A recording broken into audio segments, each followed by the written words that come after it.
How's going, guys? Welcome to the channel. In this video we are gonna see, what if Naruto was in the God of War and built Harem there?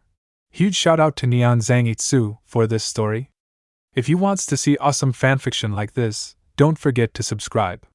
Now let's get into the video. Balder? Are you awake?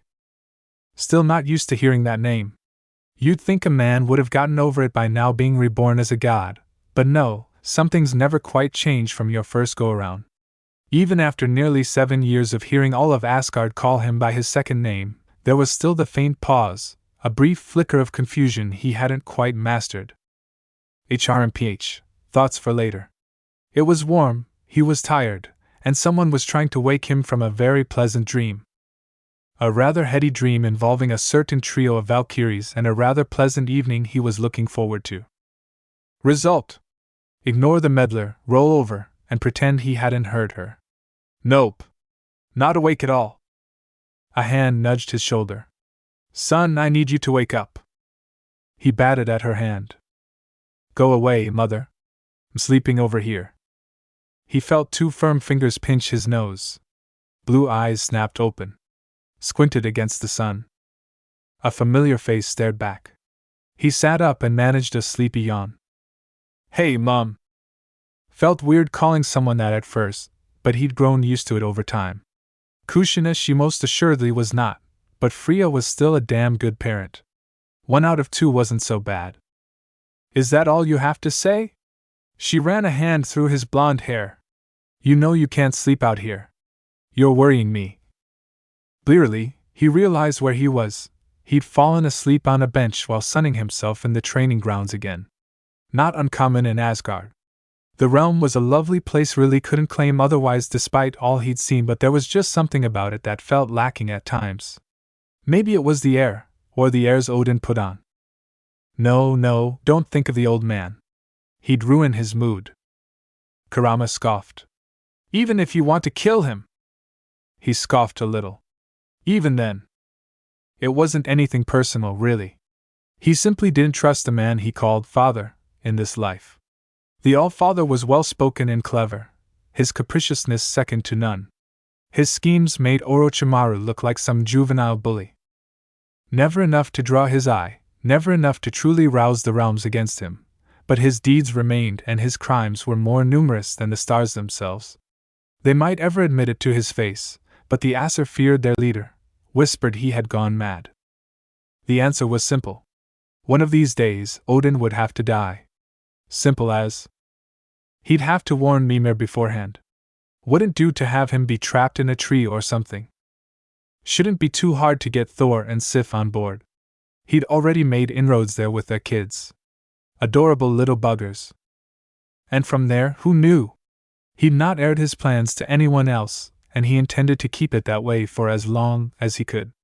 Odin was a clever bastard, but he dealt with schemers before. In the long run, he felt he had the measure of his so-called father.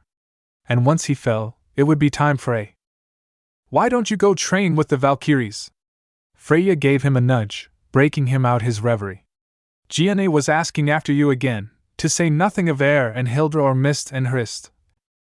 They would, wouldn't they? A blonde brow rose. No Sigrun this time? She coughed. I believe Mimir has her occupied. Working on a son, were they? Good for them. They deserve some happiness. Another yawn had him reeling. Gods, he really was tired. Freya Mom touched a hand to his shoulder. He honestly just wanted to sleep. But Freya worried. She thought something was wrong with him, that he slept too much these days. And maybe he did. Should we exert ourselves this time? Fiyin. He slapped a hand against his tattooed chest with a sigh. I suppose I'll see what they want. Probably to get knocked around the yard some more. If he was honest, he enjoyed fighting the Valkyries. Kept him sharp, you know? Better than deal with Thor, at any rate. At least they were sober most of the time. Easier on the eyes, too, once he got their masks off, among other things. That's my boy. Do be careful, and don't get hurt. He shrugged and lurched to his feet. No need to worry about that. As though sensing that very thought, Freya's voice echoed after him, taking on a teasing tone. And try not to give me grandchildren yet. Naruto lazily flipped her off over his shoulder and kept walking. It was a good life as the god of peace. He'd fight to keep it that way. Naruto remembered the moment like it was yesterday. It began with a deal, you see, as these things often do. He was no stranger to the concept of rebirth. If anything, he'd become intimately aware of the strange cycle of reincarnation. He was living proof of it. Sasuke had been, too, once upon a time. Ashura and Indra they were. Souls reborn throughout countless lifetimes over and over again, until they reached them. It was a fascinating thing when you looked back at it. What kind of strength did that take, not only to pass on one's will to future generations, but their ideals? Not that it mattered anymore. Ideals were all well and good, but ideals had gotten them killed. They had died. Both of them. Their final battle in the valley had taken more than their arms, but their lives as well. Awful way to go, you know? Strange as it might sound, he didn't feel any regret over the way he died. Death had a way of clearing a man's mind. Sasuke had already passed on to the great beyond. Good for him. He hoped his old friend found peace from his tortured existence. Even so, he wasn't ready to walk into the light just yet. Neither was Kurama. So when a voice offered them an out, suffice to say they jumped at it. A god of light and peace? Of kindness? Even now he remembered the words he'd said in that moment. Why didn't you say so? Go on, send me right through. Don't mind living a second life with a title like that. Sounds fun. How little he knew. Still, he'd taken the deal, and Kurama with him. All right. Now he opened his eyes. Let's see what we're working with here. It's a boy. His eyes snapped open. Lady, say what now? Light rushed in and he found himself looking at a beautiful woman's face, her weary eyes framed by dark hair. Poor girl. She looked exhausted and, oh. He understood, now. She was holding him. He was being held by this woman, who seemed large, but in reality, he was small. Hello, my sweet boy, she crooned softly, stroking the blonde crown of his hair. Welcome to the world. Realization broke like the dawn. No. This did not just happen. Yup. Had he possessed full control of this tiny new body of his, he would have rolled his eyes. As things stood, he merely huffed. Sneaky old man. When he'd taken the deal, he thought he would be reborn instantly near the age he died at the very least, not forced to start all over. Bit of a raw deal, this. Speak for yourself. An angry rumble echoed at the forefront of his mind. It's cramped in here. I barely fit. Kurama? He strained to answer back. I'm not imagining you, right? I wish you were. This is torture. I want out. On that they were in agreement. He wasn't used to being so restrained, swaddled up as he was. Yet for all that he didn't feel any weaker. The spark of chakra still lingered within him. That and something else. Whatever it was, it left his mind sharper than ever. He was aware of every instant, every sensation, of the faces looming over him. Having his memories wiped would have been a colossal disaster. He wouldn't be himself without them. Maybe a restart was just what the doctor ordered after all. Better that than a reset. He's silent. The woman's voice intruded on his thoughts, fraught with worry. Is he all right? Oh. Thoughts for later. Right, should probably make a noise or something. What? It almost came out as a question. Thank goodness. Her face softened. Hello, little Baldur. Baldur? That was his new name. The old voice hadn't mentioned that. Still, the woman seemed so sad. Why? Wasn't childbirth supposed to be a happy thing? Nevertheless, she smiled when she ran a hand through the crown of his blonde hair. Will you smile for me? He found himself doing so despite himself. Let me see him. In an instant he found himself spirited away, swept out of her arms and into another's. The sudden motion dizzied him, so much so that it took a moment to orient himself. Aha! There he is. My boy. When he came to, he found himself blinking up at balding, one-eyed man. The latter grinned down at him with manic glee, his dark beard going gray. That one eye of his saw far too much for his liking. Well, well, he hummed. Here you are. As promised. Aren't you remarkable? Wait a second. Naruto knew that voice, if not necessarily that face. It was the same he'd made the deal with. He scowled at him. Sh. The man's smile softened a little in the face of his anger. Everything will be alright. I promise.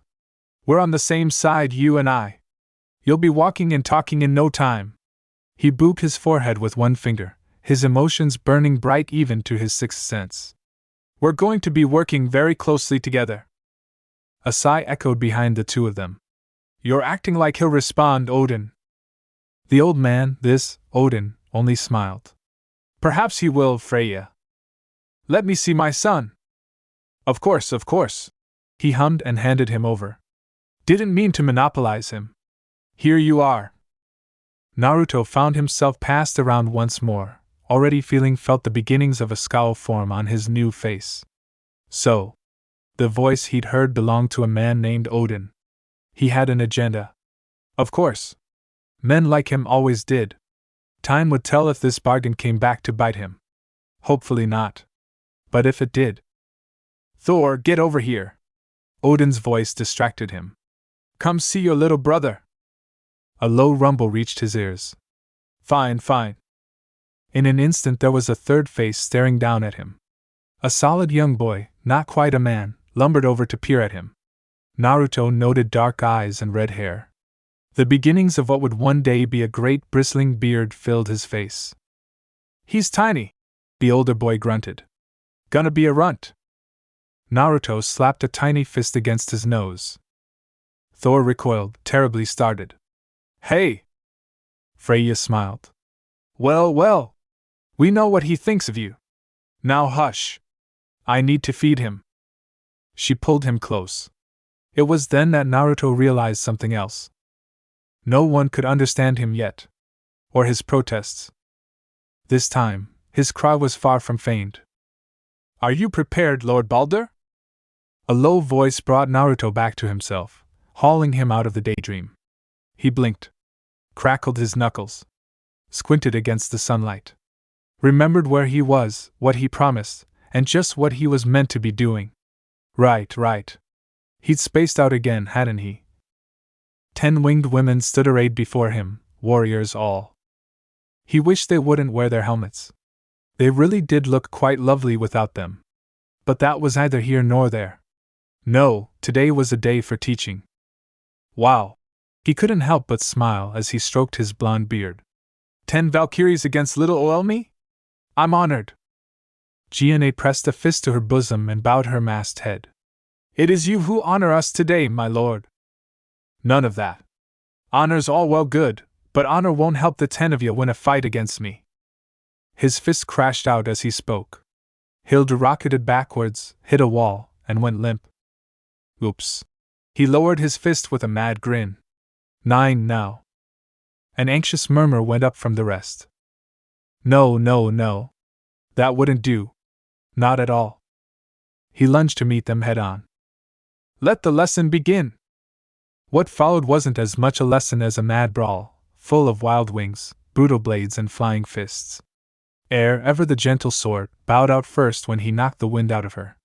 The sister's wrist and mist went next, flung out the ring, followed by Gunner, whom he sent sprawling with a single swipe. Gianna gladly traded blows with him for a solid 3 seconds before he drove a knee into her gut, got a hold of her shoulders, and sent her spinning to the dirt. In less than a minute, their number was cut into 5. Less now, when Rhoda made the mistake of flanking him with Alrin, only to recoil as he grabbed them both and bashed their heads together. Their helms rang out with a sonorous crash. They slumped face first into the dirt, leaving but 3 of their number remaining. Kara smashed a fist into his face, the first to land a blow. He took it out of sheer curiosity, rode with, swept her legs, and kicked her into Girderful. Only Gondo remained. He ducked her weapon, blocked a shot at his gut, and swept around her. His hands closed around her wings and tugged in warning. Yield! She yelped. I yield! Great! He let her go, planted a palm against her back, and nudged her toward her sisters. That was great. You all endured a full 3 seconds longer than last week. That's an improvement. Now go walk it off. Gianna, I want a word with you tonight about your footwork. His mother's handmaiden tugged off her mask, took a step forward, nodded. He didn't miss the way her bright eyes flashed. In your chambers, my lord? But of course. The sound of clapping hands ruined the moment and left him contemplating deicide. Magnificent as ever, Baldur! Gianna bridled. Without her helm, her expressions were painfully honest. I'll kill him! Just say the word. Naruto rolled his eyes. Don't tempt me. Even without turning, he knew who he'd find sauntering their way. The hearty crunch of someone biting into an apple only confirmed his irritation. He knew of only one god who delighted in eating those awful things. Still, it would behoove him to at least act polite, for now. Nothing to say? The words riled him to no end. I thought a brute like you could do more than grunt. Or are you too by with your whores? Every Valkyrie within earshot stiffened as one. Heimdall didn't seem to care. Now, no need to be cross. You all know it's the truth, don't you? Naruto's tongue betrayed him. Heimdall. Stop being a prick. Aha! He speaks. If there was one god he couldn't tolerate, it was this one. He rather enjoyed working with Tyr and Thor at times, but the Watchman of the Aesir aggravated him to no end. He'd chosen a particularly poor time today, seeing as his blood was still up and the Valkyries were still very much nearby. Punch him! Kurama growled in his ear. Punch him hard! He blew out a sigh. This is your one chance to leave. Heimdall. Now, Baldur! Why would I ever listen to a faker like Ark? His would-be tormentor stumbled back, gurgling as a fist slammed into his face. My nose! He touched a hand to the bent, swollen orifice now occupying most of his face. You bastard! Words slurred out of him, muffled by the injury as he glared at him. You broke my dose. Naruto was tempted to break more than that. Because you see, Heimdall read people. Their intentions. Likewise, he read him. He knew what he was, where he'd come from, what he intended to do to this realm. He wasn't sure when only that he had. He'd been quite vocal in his attempts to antagonize him since. Unfortunately for Heimdall, no one liked him. Ergo, no one believed him. Such was the case now as the Valkyries laughed at his plight. Naruto lowered his fist. Read my mind all you like, you're still slower than a cow compared to me. Heimdall seethed, glaring at him between his fingers. Look! That's all this is! Blind Lou! A fist found his face again with an audible smack. He cried out anew. Bastard! He slurred. I bat ma ton de time. Did he mean bite his tongue? You up. Gianna turned her head, eyes alight, and hid a muffled snort behind her dominant hand. Luck, eh? Naruto had no need to shelter any such of his smile. What do you call the second time then? Heimdall snarled and spat at him. Wait until I tell the Allfather! Son or not, Odin will be sure to punish you for this. He was still snarling when a third punch caught his chin and sent him flying into the distant wall of Asgard. He struck it with an audible crack. Were one to possess superior vision, which every Go and Valkyrie certainly did, they would have seen the stunned Aesir god tumble all the way down to the ground. More than let out a ragged cheer at the sight of Heimdall's humbling. Gianna sighed and ran a hand through her dark hair. You do realize that won't kill him. He's going to be absolutely insufferable now. Naruto rolled a bare shoulder. Not my problem. Shall we go? She looped her arm in his. As my lord commands. Blood upon the snow. Hammett met Anvil. Once, twice, thrice now. Time and time again it crashed down to strike the metal beneath, battering smoldering steel into the desired shape, banging out a steady cadence with speed and skill that would have been any sane smith's wet dream, or nightmare, given how quickly the dwarf before him was working. Come to think of it, Any sane smith would have been head over heels to have an Aesir god in their shop, too. But these two were far from sane now, weren't they? Their work was famed across the 9 realms, their craft legendary, their wit unparalleled, despite their peculiarities. They had forged all manner of things throughout the years: wonderful weapons and terrifying tools, amazing armor and splendorous shields, known by kings and gods alike. Had he a say, Odin would have happily locked them up and forced them to smith for Asgard all day. Which was precisely why he'd sought them out here, in their little home away from home. He had no need of bootlickers or lickspittles. These were neither. "So you're that Aesir pup what been runnin' around the realms with Tyr, eh?" said Smith, set his latest project to cool in a battle of water and squinted his way, uncaring of the geyser of steam that followed. "Whatcha want with us?" He didn't miss the hostility in that gaze. "We already made that blasted bloody hammer for your idiot brother, and I ain't about to make another for some upjumped runt who thinks he's gonna be the next king of Asgard." An open and gloved palm collided with his back, cutting him short. "Brock!" "Bah!" The blue dwarf shrugged off his brother's hand. "Sod off, Sindri. Ain't no point lying to this lot, might as well be honest. The last time you were honest, you got yourself kicked out of Alfheim." A mighty guffaw answered him. "Ain't my fault the buggers didn't know what a juicy knockin' was." Setting that aside, Naruto Baldur coughed into a fist and thumped a fist against his tattooed chest before their story could fall into lurid territory. "You must be Brock." He glanced toward the more squeamish of the duo with a small smile. "And I take it you're Sindri." The latter smartened up and puffed out his chest. "We certainly are. The Holder brothers at your service." "Hopefully so." Naruto planted his feet, swept one hand down to his belt, tugged an item free, and lobbed it their way. A heavy sack of hacked silver landed on their workbench with a heavy thunk, causing the worn wooden frame to creak beneath its weight. Both brothers balked. He took the chance to get his foot in the door, as it were. "I'd like you to make something for me." "Well, me and my nephews." "Thor's brats?" Leave it to Brock to cut to the meat of the matter. "They're a damn menace." He fought down a rueful smile. "Magni and Modi are better these days." "Better, he says?" "I do say so." Laughter escaped him at the last. "I'm their uncle." "Those brats damn well better be behaving after the thrashing he'd given them last time. They would have killed that Vonner god if he hadn't stepped in."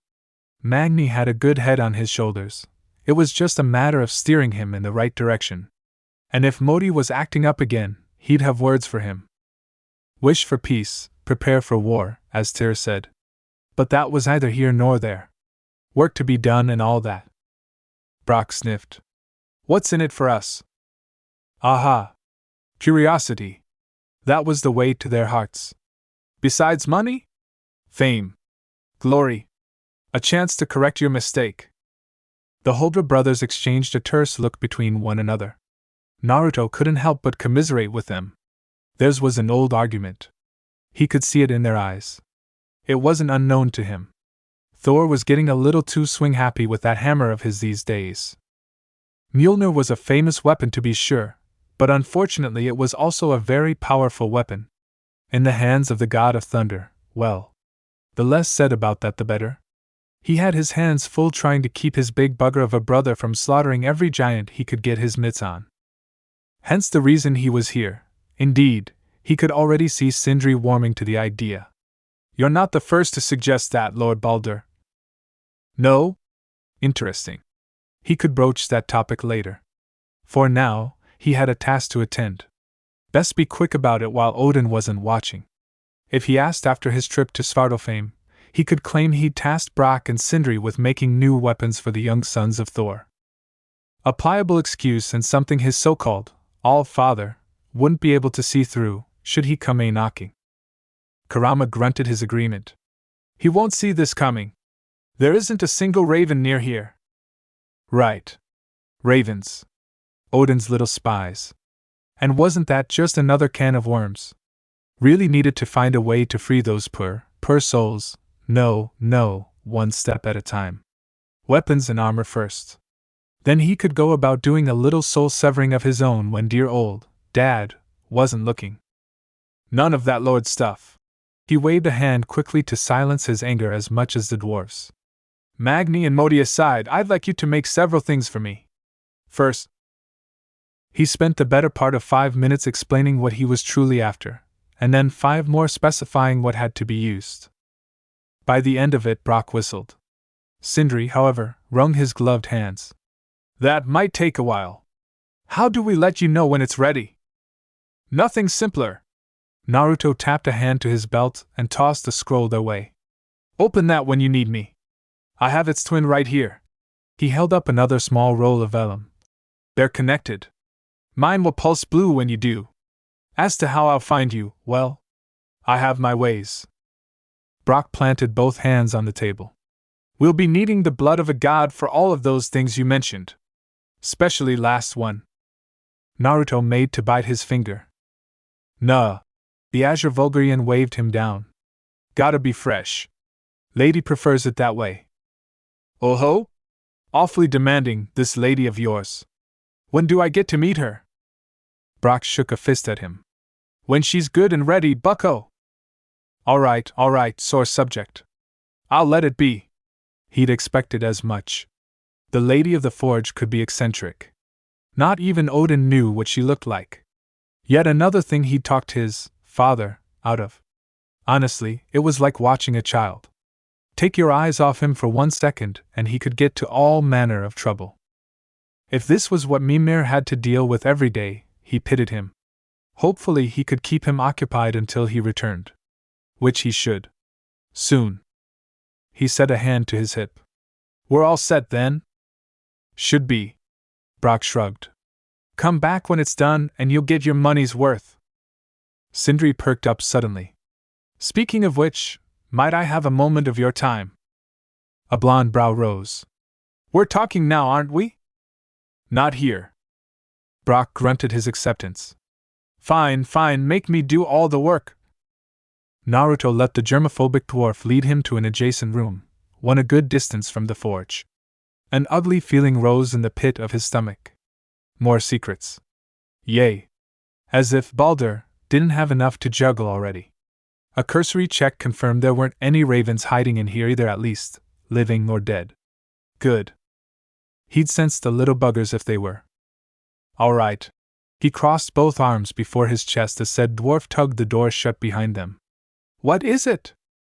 Sindri didn't answer, not right away. He wrung his hands instead. Took a deep breath and... Is it true? A blonde brow arched. Is what true? You know. He gestured expansively. The stories. I'm afraid you'll have to be a bit more specific. There are an awful lot of myths about me. Kurama yawned in the back of his head. More than I care to remember. You've been busy. I was asking after the happier ones. Sindri flung up his arms with an exasperated cry. You know. Where you, help people? Really? Naruto felt his brow furrow. Do you have any idea how little that narrows it down? I could tell you the time I shook hands with a many-armed giant, the day Freyr and I got ourselves soused and fell into the light of Alfheim, or the night Skadi and I. Wait. Sindri raised a finger. Skad? The Skadi? As in Lady of the Hunt? Pale skin, hair white as snow, and ice-blue eyes. That Skadi? We've met. Kurama guffawed openly. Met, he says. As I recall, it was a fair bit more than that. Naruto coughed into a fist again, this time to hide his burning flush. The Lady of the Hunt had proven rather persistent for a frost giant. Almost frightfully so. He'd never met a woman more determined in his first life or his second. Nor more beautiful. Try as he might, he just didn't know how to deal with someone like that. Surely she wouldn't think to search for him here in Svartalfheim. No, surely not. He'd be in and out again before she so much as got a whiff of him. Don't give me that. You're fond of her. Wouldn't we healed her old man if you weren't? Small wonder she's after your hand. Much to Odin's chagrin. Kurama laughed at him. Chagrin, was it? I believe he said the two of you would make beautiful children together. Only because Skadi turned him down first. Freya had harsh words for him after that. Can we get back on topic here? Sindri's voice plucked him from his musings.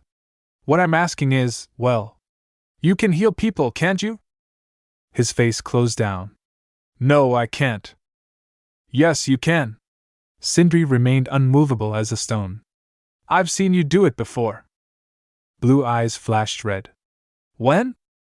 Sindri stepped back, bulking beneath his now slitted gaze. Midgard. You helped a sick wolf. He rocked back on his heels. Gah. That was a closely guarded secret. How'd the little devil find out? Realm hopping, of course. How else? Blasted dwarves. I can, he admitted after a moment's pause. Provided I get to them within a timely manner. How timely? Nosy little dwarf. Very. Naruto frowned. Very. I can't bring back the dead. And just as well he couldn't. Odin wouldn't let him out of his sight if he could. Is there a point to this? My brother. Sindri stole a quick glance toward the closed door, as though he half expected Brock to come bursting through the damn thing at any given moment, then glanced back to him.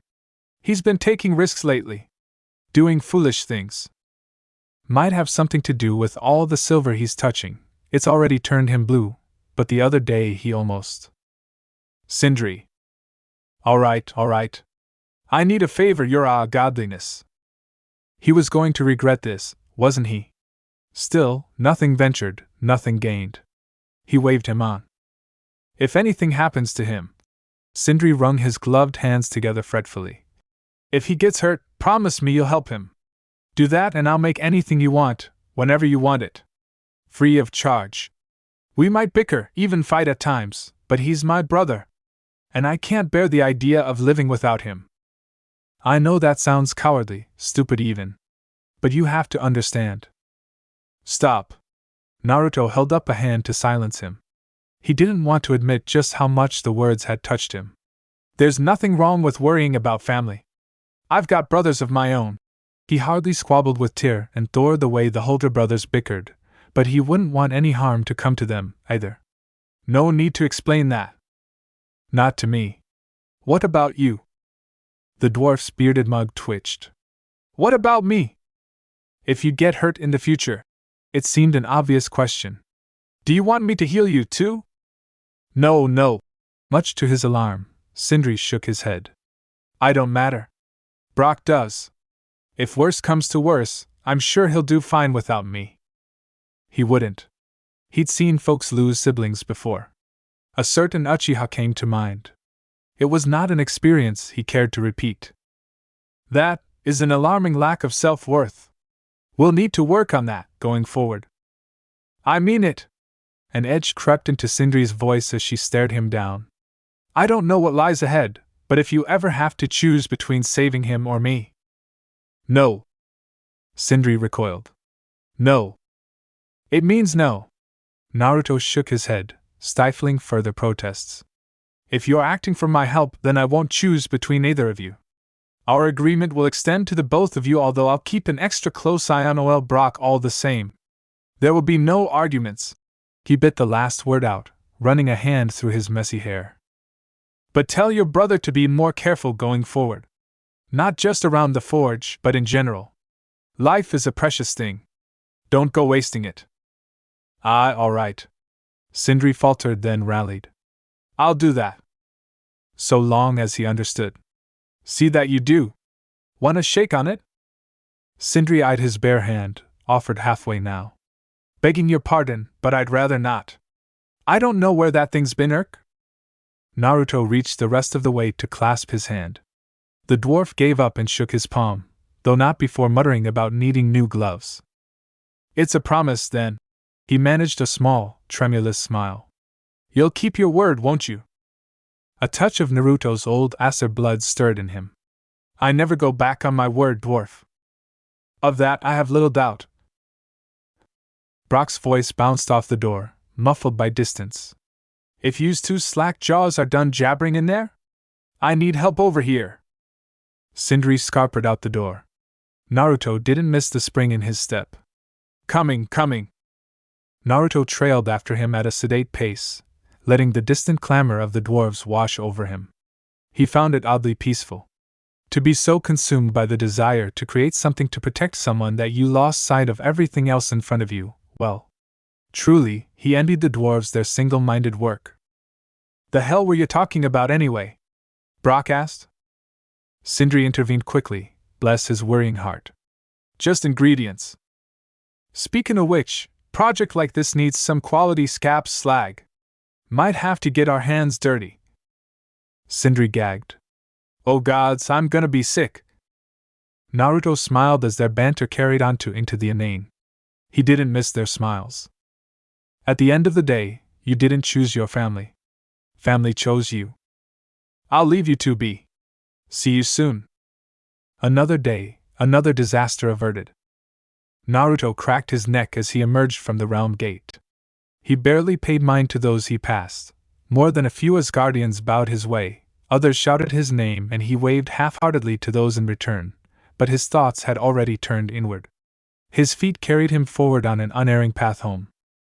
He was glad to put Svartalfheim behind him, glad to have commissioned the Huldra brothers while he'd the chance, glad to be one step closer toward his penultimate goal in securing peace for the realms. Now it was just a matter of waiting. Brock and Sindri hadn't said how long it would take, and the list of ingredients he'd given them were extensive. Could be days, weeks, months. He didn't think it would take a year, but then again, time was always funny up here in Asgard. Dwarves were nearly as ornery as the Aesir themselves, come to think of it, but he enjoyed their bluntness. No subtle words or veiled threats to worry about, no pesky Heimdall to eye for fear of the bastard trying to stick a dagger in his back, just good, simple conversation. It had felt, well, wonderful to speak his mind for the first time in a while. Or perhaps that was just Sindri and Brock. He really didn't know any other people of such size to speak of. Uncle Baldur! Belatedly, he realized where his feet had carried him. He'd made it back to the lodge all right, but in his haste to return home, he'd forgotten something. Or rather, someone? Well, he had all of an instant to plant his feet, open his arms, and brace himself for impact. Even then he nearly found himself bowled clean off his feet as a bright blur canonied into his legs. He reeled backward as his back hit a wall, the impact of which drove a short pained laugh from his lips. Aha! He looked down to the little bundle of joy in his arms. There's my favorite niece. A merry giggle answered him. I'm your only niece, silly. He tousled her bright hair. Why, so you are. Say what you would about children being rambunctious, but little Thrud was strong, far stronger than any child her age should be. Only 7 years old, and she already packed a punch. He supposed that was testament to her parentage. Damn girl was gonna be powerful when she grew up. Hopefully he'd be around to see it. You just missed Uncle Tyr. She raised her arm, and he glimpsed a silver, round discus of metal there, inscribed with foreign runes. He got me a shield. Sounded like something Tyr would do. Always on the move, that one. And where did he go? Her little face screwed up, trying to remember. He said something about Alfheim? That! She bobbed her head in agreement. He said the dark elves and the light were being icky again, and he wanted to put a stop to it. That sounded just like him. The ghost of a grin dimpled his face. I very much doubt he used the word icky. Little Thrud huffed. I can't understand being words, okay? Sides, it's not important. He always gets me the best toys. That's what matters. Only because he traveled to all the best places. Well, if he's your favorite, then I guess you won't be needing the gift I got you. Her eyes widened. Gift? Yup. Naruto mussed the wild mane of her hair one last time and plucked another pouch from his belt. Fresh sweets from Svartalfheim. But if you don't want them. I do. She hopped in place, little arms reaching, grabbing, fall just short. I want. Best uncle ever. Please. He held it just out of reach. Better than Tyr? Way better. That a girl. He let the bag drop. It fell right into her hands. Said sweets were massacred in short order. Speaking of which, it's awfully quiet in here. Where's your mother? Mommy and Daddy had another fight. Thrud said between bites. She's sleeping. Ouch. And your brothers? Midgard. She chirped happily. They're looking for someone with Grandma Freya. Trying to prove themselves to Daddy again, were they? There wasn't anything worth finding down in Midgard, was there? Well, isn't that nice? Any idea who that might be? Her little head bobbed. The Norns! His smile soured. I see. Irksome witches! On that, they were in agreement.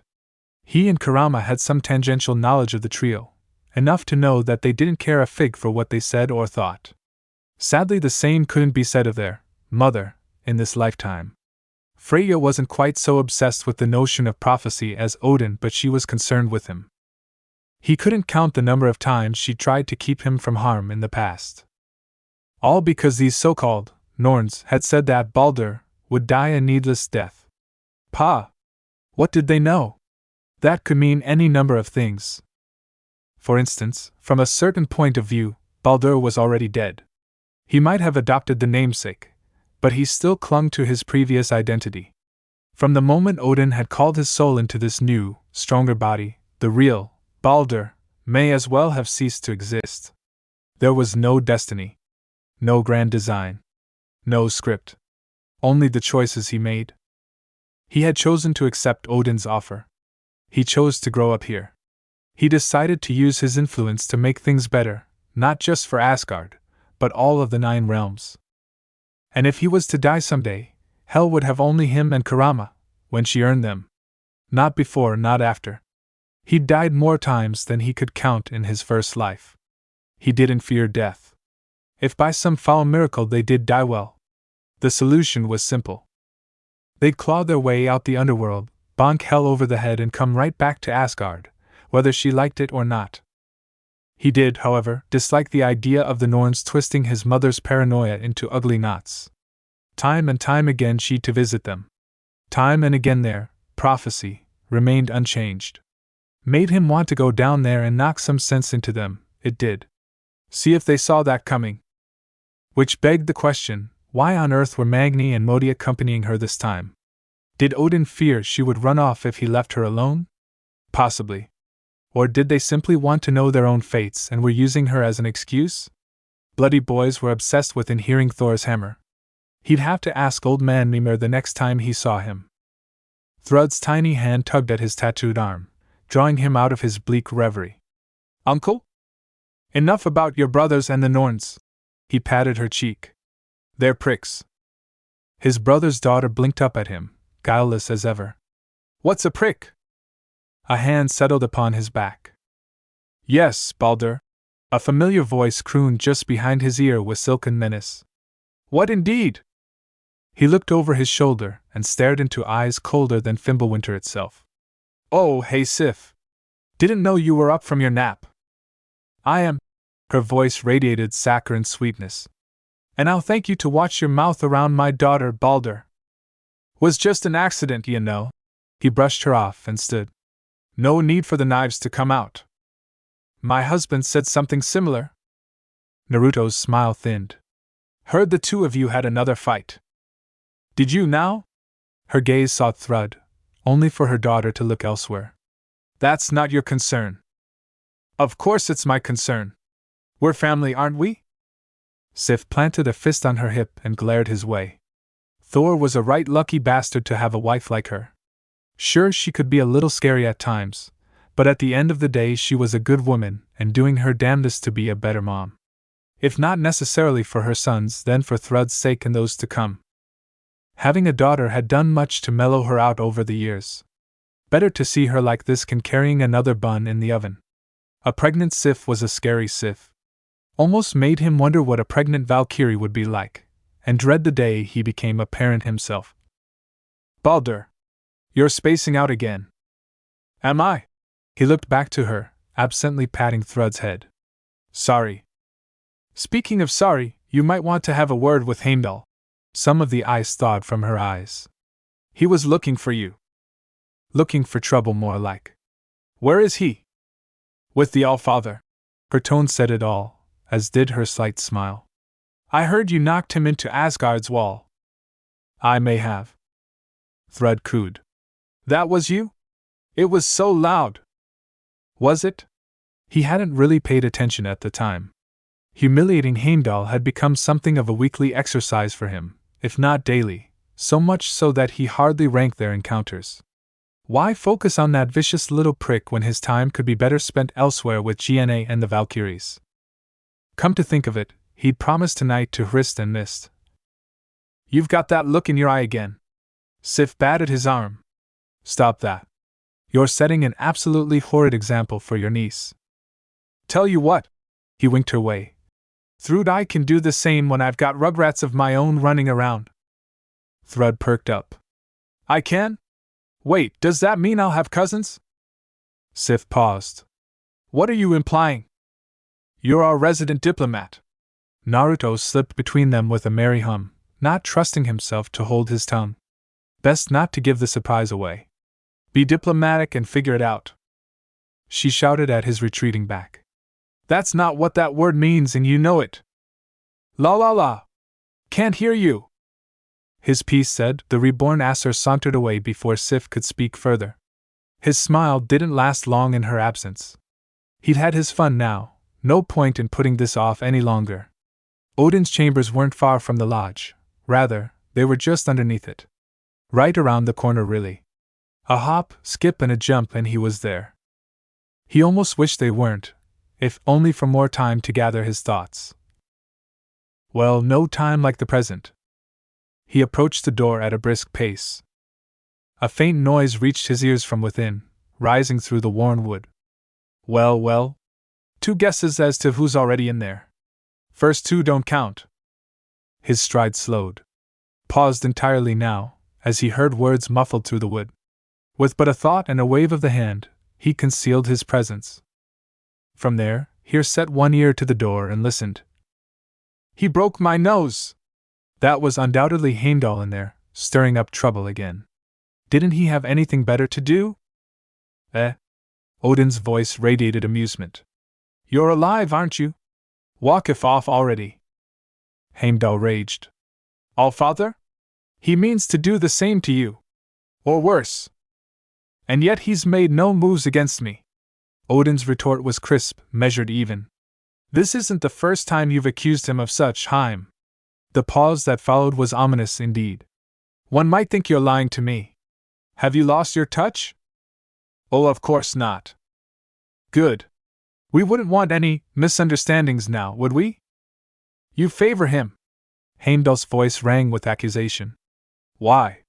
He drinks and eats and whores himself out to any woman that's willing. Why keep such a creature close to you? Why? A patient albeit parental sigh answered him. You want to know why? Fine. I'll humor you. Because I'm the one that brought him here. Because he's my son. Because he's my successor. The people love him, and his reputation is my reputation. Do you have any idea of the power he possesses? Heimdall scoffed. He charms others with his silver tongue and his strength. What more is there to understand? Naruto nearly laughed. No. That lone word silenced him through the door. He's a talker like me, sure, but unlike me, he could squash you like a gnat, and you wouldn't be able to do a thing about it. Ha! He could match Surtur himself. Yet for all that, he's on my side. Our side. Even his children, my grandchildren, will be the stuff of legends. Powerful beyond measure. Just think, years from now. Imagine how well prepared we might be with more of him running around come Ragnarok. As far as I'm concerned, he can bed whomever he pleases. Any child of his will strengthen our ranks, unless your constant antagonizing will ruin that. I won't have it, why understand? Naruto bit his tongue until it bled. And what have you done for me recently, Heimdall? You haven't been the one amassing knowledge for me, making allies for us, he has. Thanks to him, the secrets of Jotunheim are nearly in my grasp. And you? You've been here. In Asgard. Putting your recent, incursion to Vanaheim last month aside, which, need I remind you, ended with Freyr sending you home with your tail tucked between your legs, well, you've been less than useful as of late. I have served you faithfully in all things, Allfather. Such slavish devotion. It made him sick. I beg of you, do not doubt me. I don't doubt you, Harem. Maybe if you spent less time trying to find threats where there are none and more time bettering yourself, we wouldn't be having this conversation. A strangled snarl answered. For the love of, listen to me. Sure enough, Odin adopted a conciliatory tone. I can see you worked up about this. But if Baldur wanted you dead, you'd be dead. Like everyone else who's ever gotten in his way. He could just imagine him waving a hand at him, not looking up from his desk. Now get out of here. I have work to do, and I'm sure Baldur's tired of eavesdropping. Dismissed. What? I didn't hear him. That was his cue. Naruto placed both hands against the door and flung it open. He took dark relish in the brief flicker of surprise that flitted across Heimdall's face. You heard him. Dismissed. Baldur! Heimdall's wild violet eyes glared hatefully into his serene blue orbs. If looks could kill, well, he'd be a smoldering pile of ashes on the floor and they'd not be having this conversation now, wouldn't they? But his glare, however furious, could not, and they both knew it. Odin made a shooing motion. Go on now. Get.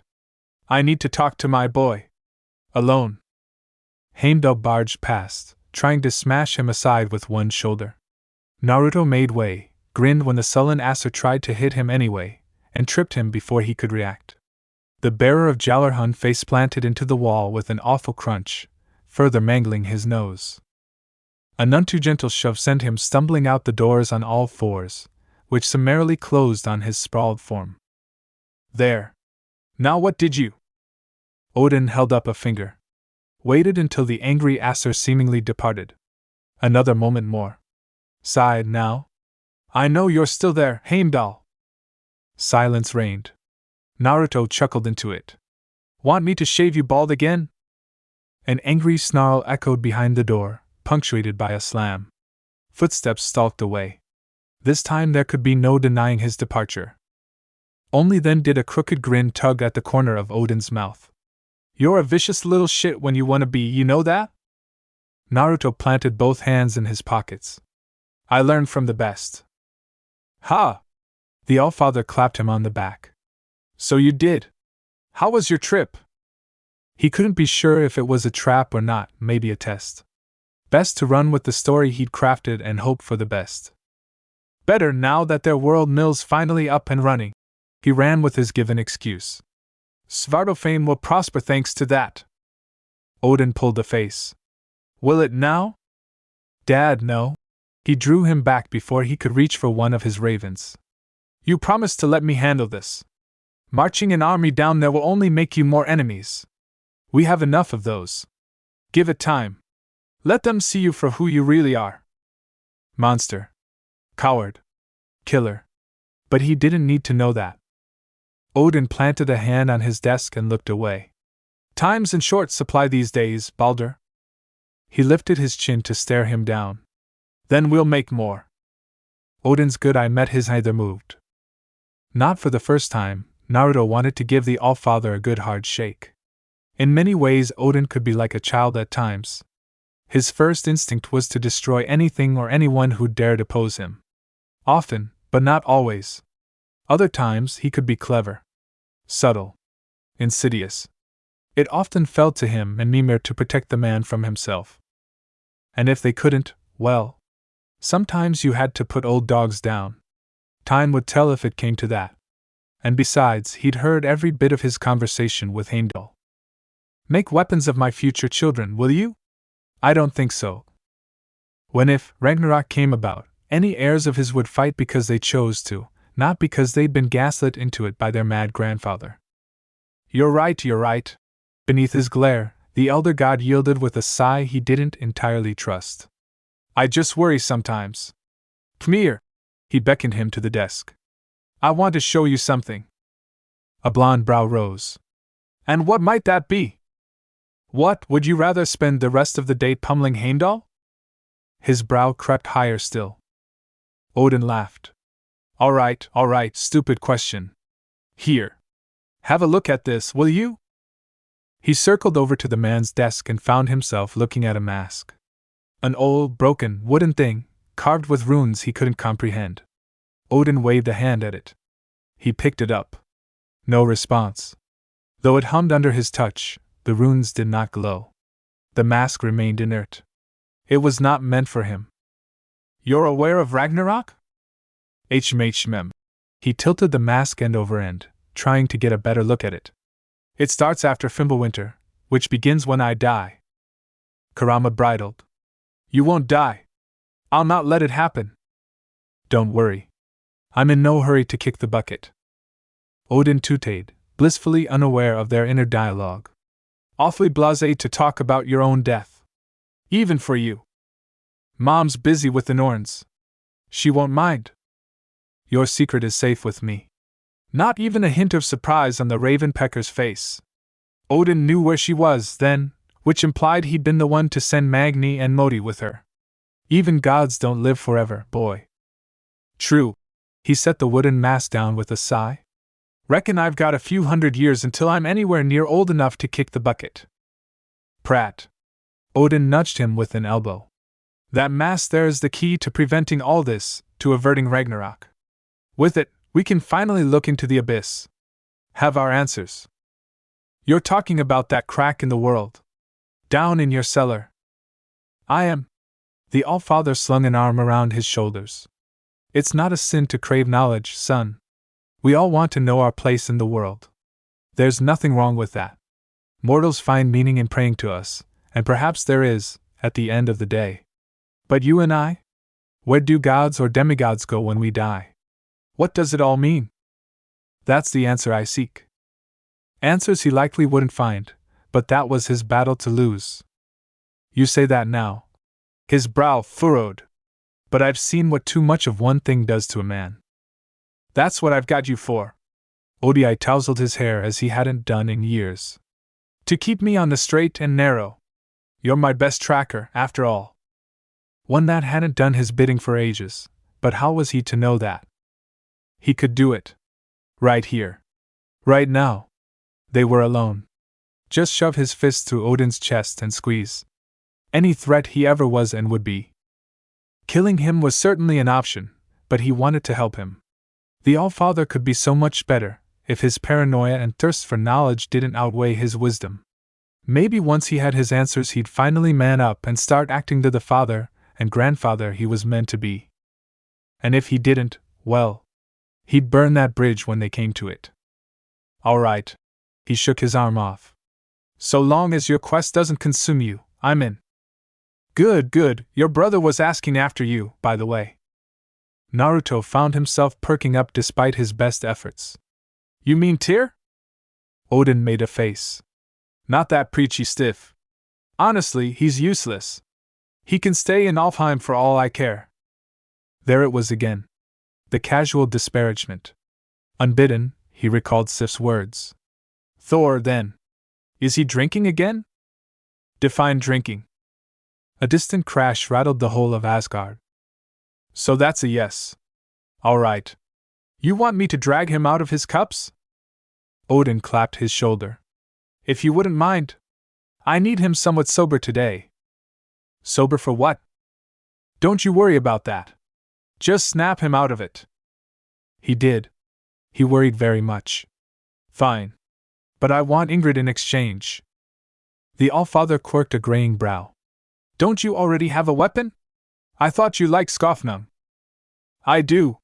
He patted the inert hilt wrapped in his belt, a silent reminder of another task that needed doing. Needed to tend to those spectral berserkers with Mimir. But for now, he had a brother to save and a bargain to make. Most weapons aren't sentient. Fine, fine. He capitulated at last. She's no loss. Just be careful. From what I've heard, your brother's on a right bender. He found her in the study, just as before. Bound by a magical cord to that infernal wooden pillar, the poor sword couldn't move, even now. She started struggling the moment she saw him, just as always, trying to get to him to freedom. Time and time again he thought about breaking the poor girl out, only to refrain under Odin's watchful gaze. He'd avoided antagonizing him for so long, but here, now he had the perfect chance. She'd been here for as long as he could remember. He didn't even know who her original owner was, save that it wasn't Odin. The old man always got awfully embarrassed whenever he brought the subject up. None of that mattered now. Sure, the Holdra brothers had agreed to forge him 3 things, but in his experience one could never have too many weapons, or armor. And besides, he rather liked his little talks. In many ways her consciousness reminded him of a small child, which made her captivity all the more distressing. You didn't tie a kid to a pillar. Hey, sweetheart. He ran a hand over her trembling hilt. Still here, eh? Ingrid chimed mournfully. And his heart went out to her. Wanna get out of here? She perked up, all but vibrating in place. I'll take that as a yes then. Yes, yes, yes! Her words rushed his mind in a series of happy chirps he could barely understand. Sentience to be sure, but not fully grown. Definitely didn't feel right to leave her like this. All right, hold still. He flicked a knife out and set her free. She shot upright, bobbed in the air with a merry cry, then cut circles around him, humming happily. Freedom! He held out her sheath, given to him freely. Hop on in. Ingrid all but leapt into his grasp. Thank you? You're welcome. Kurama grumbled deep inside him. And just like that we've picked up another stray. He slung her over his shoulder with a rueful smile. Hope you don't mind noise. It's gonna be rowdy where we're going. The boy was false. Heimdall knew he was, just as he had known for years now. He knew even know, as he watched him stalk through the streets of Asgard. So the Allfather had given him that sword, had he? No matter. It changed nothing. One look was all it took to read his mind, to know the dark designs within. He was not of this world, no matter what he might claim. He held no loyalty to Asgard. Likewise, he cared more for the other realms than their own. He was false. A fake, a fraud, a trickster who was loved by all, but only because they failed to see the real him. Time after time he had tried to warn the Allfather. Time and again his warnings had been dismissed. He would not be deceived, not like the others, no matter what he said or did. But Heimdall knew. He knew. It was just a matter of proving it. They would find a way. Somewhere. Somehow. He would destroy him. Black Thunder was a fine mead hall. Named after the god of thunder himself, there was no better place to drink in all of Asgard, really. Everyone gathered here when they wanted to cut loose, be it Asgardians, Einherjar, Valkyries, even the gods themselves. Most thought of it as a Valhalla away from Valhalla, for all manner of revelry could be found here. Many a man and woman were busy drinking, reveling, or in some cases, outright fornicating in some of the darkened corners, heedless of anyone or anything or anybody at all. And why not? It was a time of peace. Best to make merry and all that. If they kept at it like that, Asgard might have some new warriors running around in the coming year. The bouncer took one look at him and Ingrid, grunted, then summarily waved them through without checking them. Youngsters might have to drop their weapons on the table with the rest, but not the sons of Odin. Godly privilege and all that. Crowds parted before him as he threaded his way deeper into the mess. Hands clapped his back. Warriors chanted his name. Nor was he the only one here. He spied more than a few unmasked Valkyries among the gladdened throng.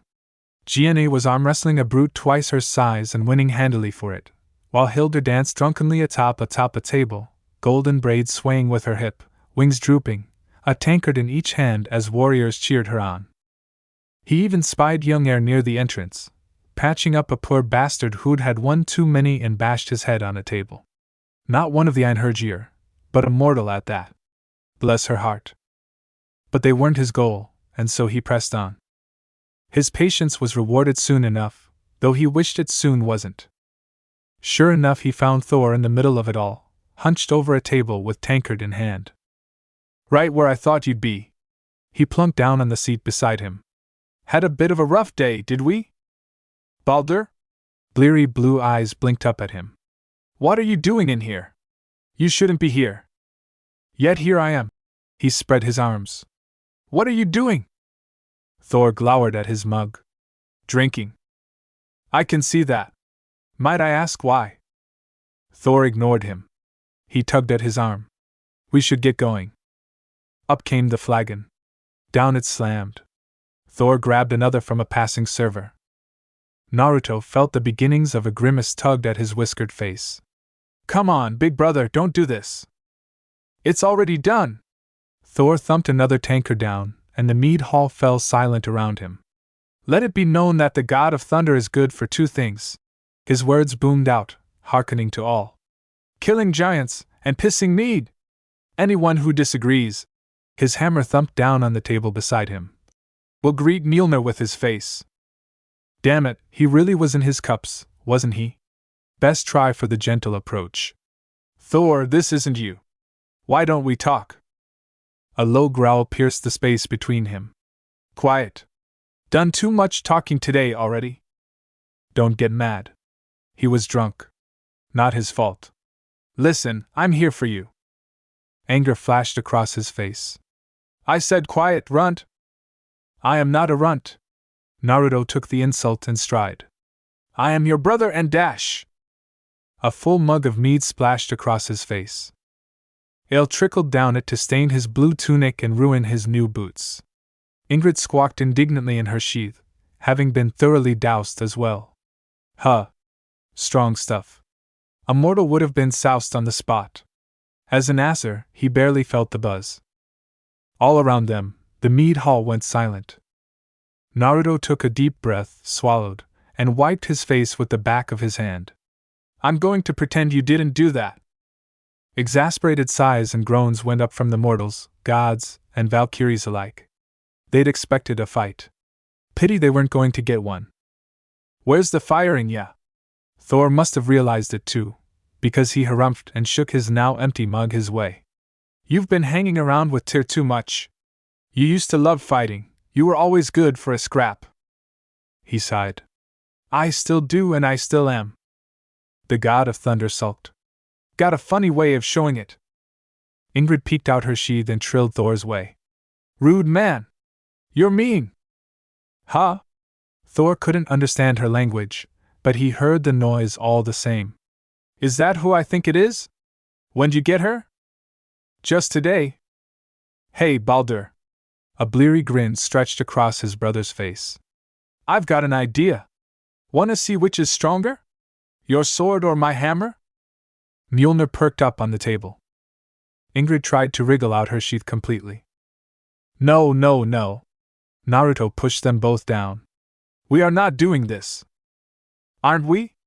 A stray Einherjar made to sit down beside them as he spoke. Thor snapped his fingers without so much as a glance and Mjolnir swept up, obliterating the woman's head. A burly hand shoved her corpse off the bench and sent it flopping to the floor. Seats taken. Buzz off. Naruto sighed. Was that really necessary? Einherjar can die all they like. Ain't like they stay dead. She'll be good as new by tomorrow. That doesn't mean you can just walk around caving their heads in. Why not? You won't let me kill any more giants. For good reason. Enough talking. Thor raised his tankard of mead and drank deeply. You're thinking too much again, little brother. Naruto slammed a hand down atop it. And you not enough. You said you'd stop this. Sparking blue eyes met his. I did stop. Now I'm starting again. Sif's fault. You two had another argument again. Thor tore his arm free and kept drinking. She told you? Your daughter did. A bleary grin. Ah, through eye, she's got a good head on her shoulders. Smarter than her old man. He lifted his mug to drink again. Naruto swatted it out his hand with a lazy backhand. It flew across the mead hall, bounced once, and shattered. The Einherjar fell silent. Thor growled and lurched to his feet. Listen, you. No! He grabbed him by the beard. You listen to me. Look, I get it. You screwed up. But you can be better than this. You have to be. Think about little Thrud. Easy for you to say. You're the favorite. You ain't a father. Thor glowered down at his hands. He could still see hints of dried blood on them from some endeavor or another. You don't know what it's like. Yes, he did. And he wanted to punch him so damn hard for making him think of Odin right now. But doing that wouldn't change anything. Everyone was watching them, waiting for their argument to dissolve into an brawl, one he wasn't in the mood for. A fight here would drag everyone else in, mortals, Aesir, and Valkyries alike. And then where would they be? Hungover and regretting their decisions. No. Instead, he released his brother's beard and shoved him back. But I'm about to. That sobered Thor right up. The hell you say? Well, Naruto scratched the back of his head. Apparently Valkyries can bear children after all. Who knew? Not him. I may have been a bit overeager. No way. Thor shook his head, drunkenly defiant. Can't be true. You're messing with me. Gotta be. A faint rustle of feathers was his only warning. Then Naruto felt Jiane's arms encircle his waist from behind, her body spooning up against his back. Her heavy wings encircled him protectively. Her chin came down upon his shoulder as he glimpsed a smile on her dark face, bright golden eyes dancing with mirth, her triumph thinly veiled and exultant. He speaks truly. I carry his child. As do. Shoo! He reached around to clamp a hand over her mouth. Don't go spilling that bit just yet. So. Thor blinked at the Valkyrie. He blinked hard. I'm gonna be an uncle? Jiane preened like the proud mother-to-be she was. You are indeed. Naruto sighed. That's the part you take away from this? Thor continued to stare at the two of them. Naruto sighed and took his hand from the Valkyrie's mouth. Yes, you're gonna be an uncle. Jiane laughed into his shoulder, body quivering with mirth. He reached around and tweaked her hindquarters for it. She kept right on laughing. Insufferable girl. Ha! Thor burst to his feet, nearly fell over, then righted himself on a table. This calls for a celebration. He flung his mug backward with a roar. Everyone, drink and make merry! Clunk. All eyes turned toward the sound. Air, sweet gentle air, righted herself with a growl. A pale hand rubbed her forehead, patient forgotten at her feet. That hurt? Thor had the good grace to blanch in the face of her fury, if only a little. Sorry about that. Too little, too late. The Valkyrie kicked the mug away and dove at him. You will be. Ha! He grabbed her and smashed her through a bench. A fight with a Valkyrie! How I've missed this! Neither saw said shards of said table wing away to strike an unwitting Einherjier in the arse. Said warrior yelped, fell over and crashed into three of his fellows, causing them to spill their mead and ruin their meal. Angry accusations were thrown. Harsh words exchanged. Bodies were shoved and oaths of drunken vengeance sworn, which in turn jostled yet more bodies and, well, it was the straw that broke the camel's back, domino effect at its finest. In hindsight, Naruto never knew who threw the first punch. Only that someone did, which in turn drew a shout, and the mead hall went mad. Tables flipped. Bodies hit the floor, and in a matter of moments, everyone was swinging for the fences, all semblance of silence and civility forgotten. Somewhere in the madness, Jiane let go of his back to tackle someone away from him, and quite suddenly he found himself face to face with the same brute she'd been wrestling only minutes before. Celebrate, eh? Screw it. Maybe Thor was right. Nothing wrong with a little brawl every once in a while. Naruto waded into the madness, fists swinging. Blood upon the snow. You look tired, little brother. Naruto felt tired after the night he'd had. His throat was dry, he was missing a boot, his head ached, and his body was deliciously sore in a way that suggested either a good fight or a good hard, well, a shorter and far more enjoyable word that began with the letter F. Dimly, he became aware of being sprawled out in a bed probably not his, and a hand nudging him back to wakefulness. He flailed around with one arm, frowned now when he found the bed empty. Tired, he says. I had one hell of a night. Where's Jiane and Hilda woke before you, Baldur? The same, placid voice informed him. Rise and shine. You've been asleep for 2 days. Had he and Thor partied that hard? Ugh. He didn't remember anything after the brawl in Black Thunder. Don't wanna.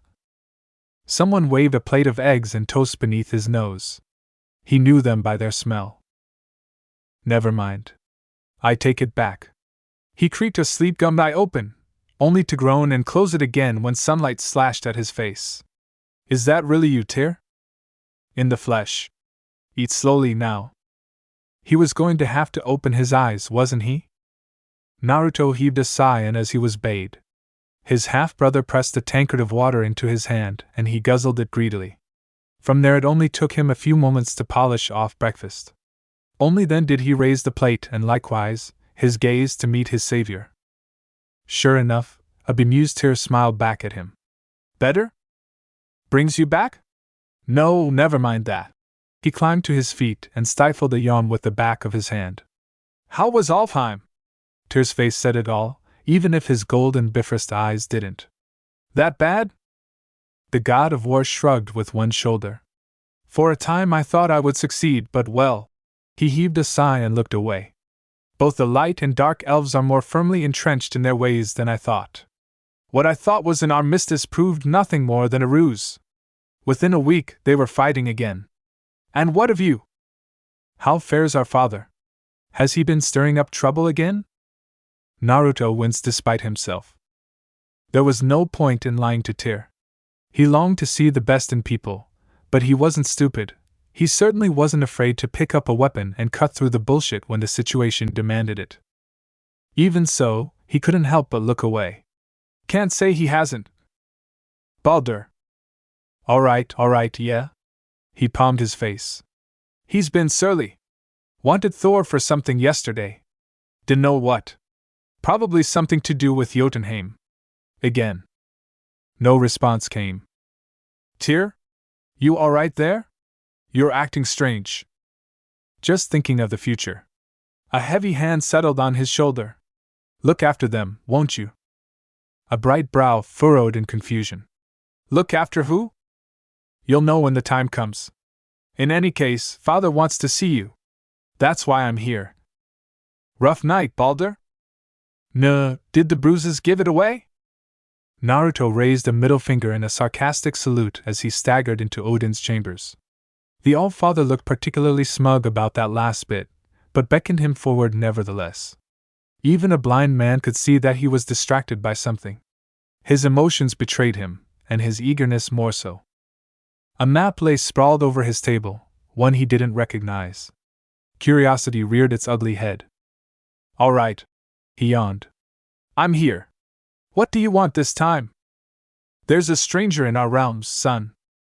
Well, that's not so surprising. Another god. Greek. His world ground to a halt. Come again? Ha! Odin rasped out a chuckle. Got your attention there, did I? He had. The Greeks were legends, myths even Tyr had limited interactions with, for good reason. Zeus and his lot were an arrogant bunch. Many of his kin claimed to be so much smarter, so much more enlightened than all others. What could possibly bring one here to their shores? Moreover, why are you telling me this? Ingrid poked out of her sheath upon his back, trilling something similar. Because, Odin stabbed a finger into the map. They caused quite the stir before went into hiding, masked their presence shortly after their landing. They might be a scout. Or not. Naruto interjected. Or not. Odin assented with an annoyed huff. Regardless, they're up to something, and no one can find them. But you? His good eye swiveled, pinning him where he stood. You're my best tracker. You can find anyone, anything, if you put your mind to it. True, his sensing abilities and karamas were nigh unparalleled and second to none, but he didn't like where this was going. This sounded less like scouting and more like he was hunting this newcomer, hunting them as one would a prize deer with full intent to bring it down. I'm hardly going to hunt down and murder another god for trespassing. Not asking you to. Odin's reply took him aback, as did his smile. Go. See what our young god is up to. Invite them to Asgard if you can and wring some answers out of them while you're at it. You think they might have a way into Jotunheim, don't you? It's a possibility. He didn't miss the eager note that threaded its way into Odin's voice. They may have a means of travel we haven't considered. Naruto forbore the urge to sigh. Even now, Odin hadn't let go of his obsession with the giants and Ragnarok. Rather, he couldn't. Prophecy dogged the Allfather's step. He didn't see why. If this precious prophecy was to be believed, that great cataclysm was a ways off. Hundreds of years. Why fuss over something that hadn't happened yet? He simply couldn't see the appeal. And if I can't reason with our new friend? Now don't you worry about that. Odin's nonchalance set off all manner of alarms in his head. What matters is the effort. Fine. His bare shoulders slumped with a sigh. Better me than Thor. I'll do it, I'll find them. Odin clasped his shoulder. That's my boy. I knew you'd come around. Where did you last see them, anyway? Funny you should ask. The ghost of a smile touched the corner of Odin's mouth. It was the only warning he received. I'm sending you there right now. Naruto bridled.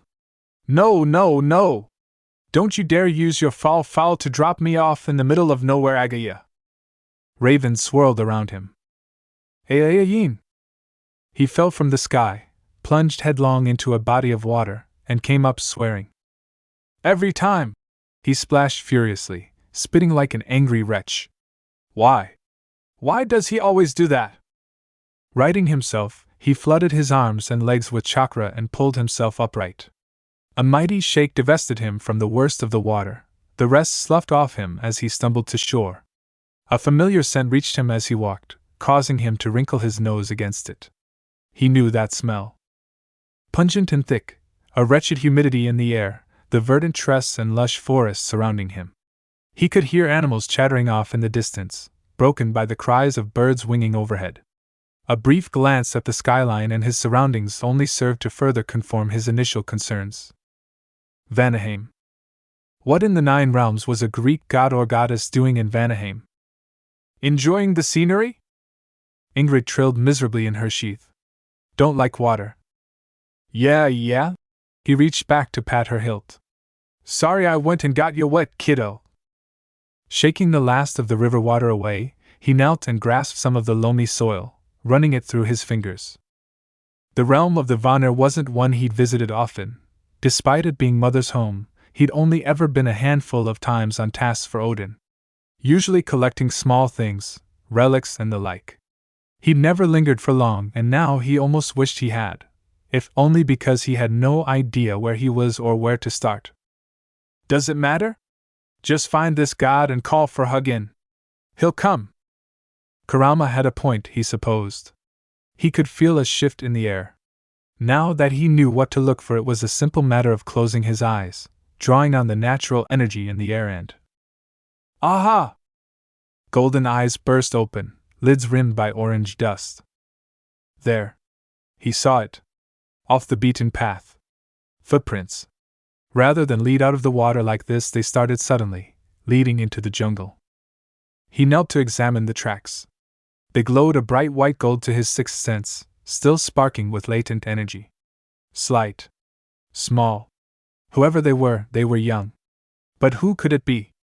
Tyr hadn't been off visiting the foreign plane for quite some time, and even when he did, he never brought visitors with him when he returned. Which begged the question, how had another god found their way here? It wasn't impossible, he supposed, but for them to suddenly appear, as though cast from the sky itself. Well, that made a man curious. Rolling his shoulders, he adjusted Ingrid's sheath on his back and waded into the brush. Ferns parted before him, but he paid them little heed. His gaze remained fixed firmly on the footprints. They wove a winding, meandering path through the brush, a stride that bespoke of uncertainty to his certainty. Whomever they were clearly disoriented. Tired. Perhaps even wounded. Blood spattered the next bush he passed. His stride lengthened, devouring the distance, abandoning all pretext of stealth. He found yet more spattered across the dirt as he followed the footprints. His heart quickened. Were they dying? Bleeding out? Had something managed to hurt them? An arm looped round his shoulders as a sword tickled his throat. Don't move! A furious voice hissed in his ear. Who are you? Did he send you? Foolish of you, Naruto. That's what you get for hyper-focusing on something. All right. He sighed to Kurama as much as his captor. Let's not do anything we'd regret. Why don't we just talk this out and… He drove an elbow backward while speaking.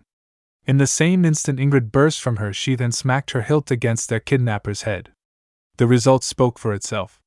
His captor folded behind them with a pained gasp, allowing him to reach back and claim their sword for himself. Lighter than he thought. It would serve.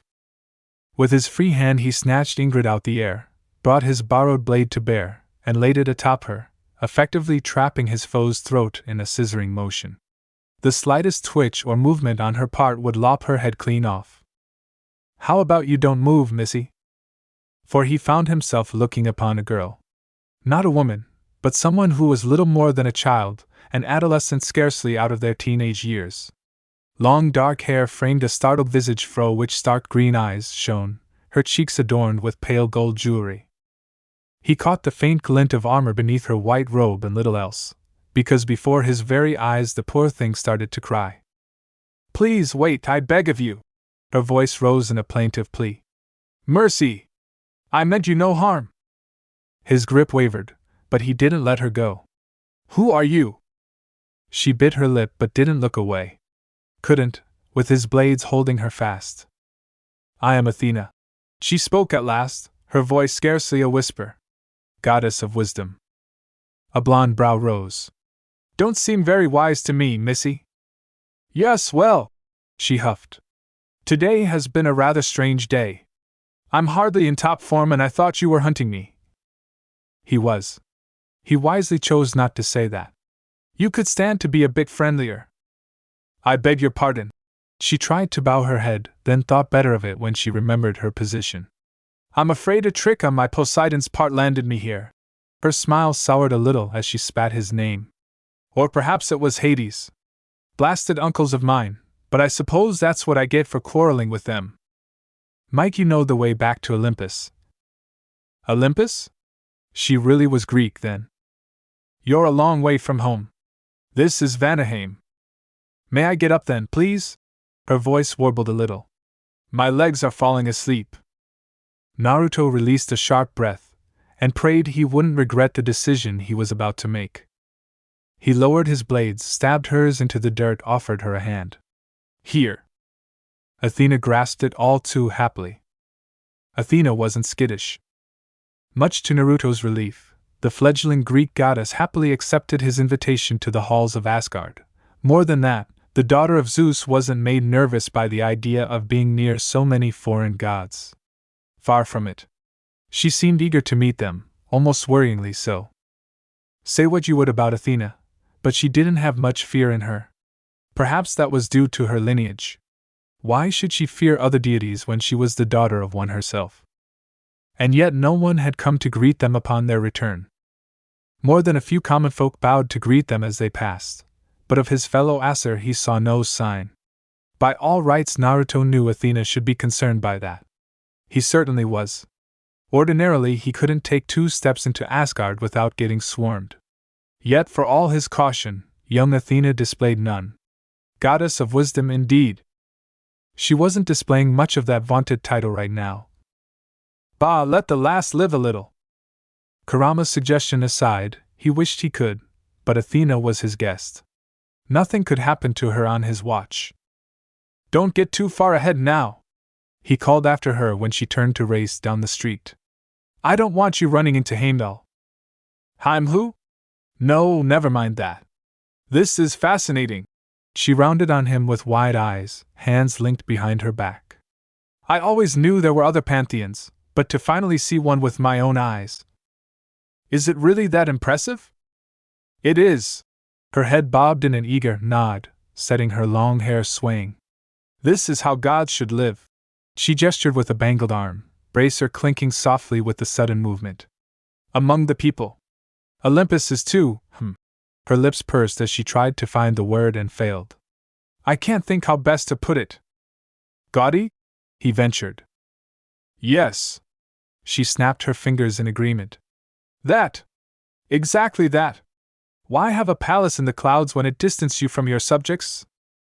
Seems obvious. A blonde brow quirked in mild annoyance.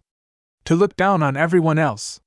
When young Athena flinched at his words, he sighed and reluctantly amended his response. You could show me around sometime when you get back to Greece. Repay today's favor, or something like that. I could? Her face lit up, startling him with the purity of her smile. I mean, yes. Would like that very much. Irk. Pure girl. Absolutely must protect.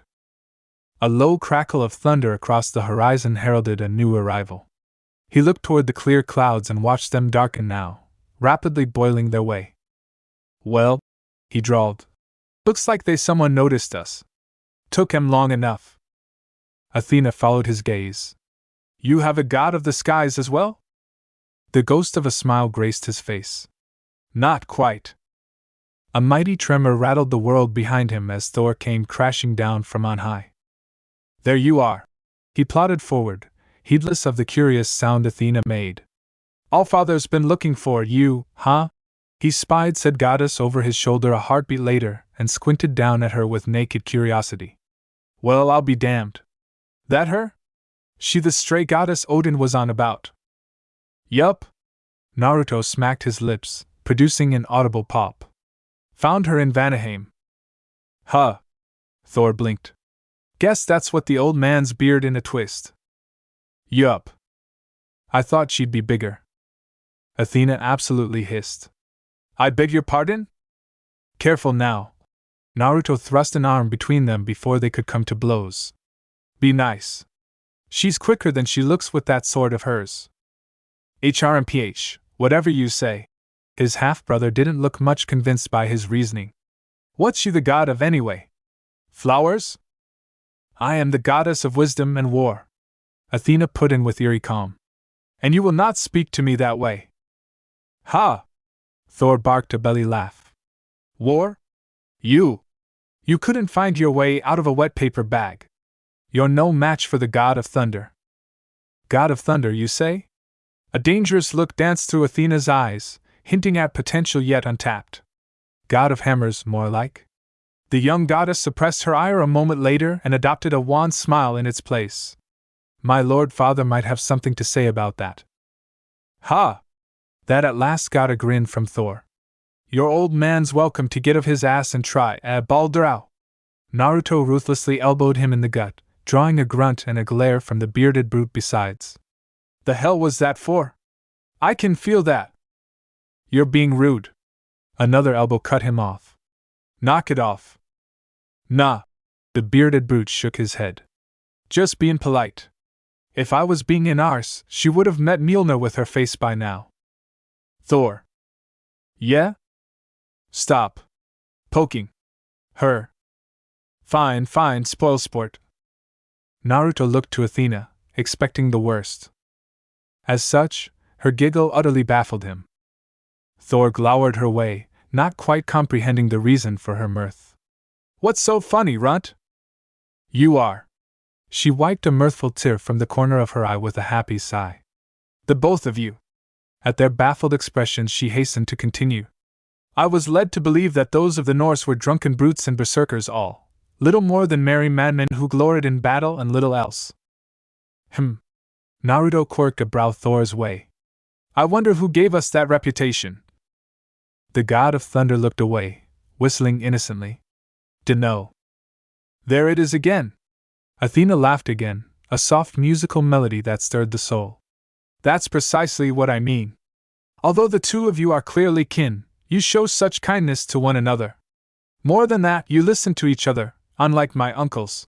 Another laugh shook her shoulders despite her best efforts. You do not compete with one another, you tolerate one another. A pleased flush darkened her pale face. My family would do well to follow such an example. Now it was Naruto's turn to flush. The Greeks were known for having certain predilections toward one another and mortals, to say nothing of Zeus himself. There was a subject he wasn't touching with a 10-foot pole. Seeking an escape, he sought to steer the conversation to safer waters instead. In any case, now that you're here, do you have a way of getting back home? Athena's hopeful expression fell. Not at present. I doubt my absence has even been noticed yet.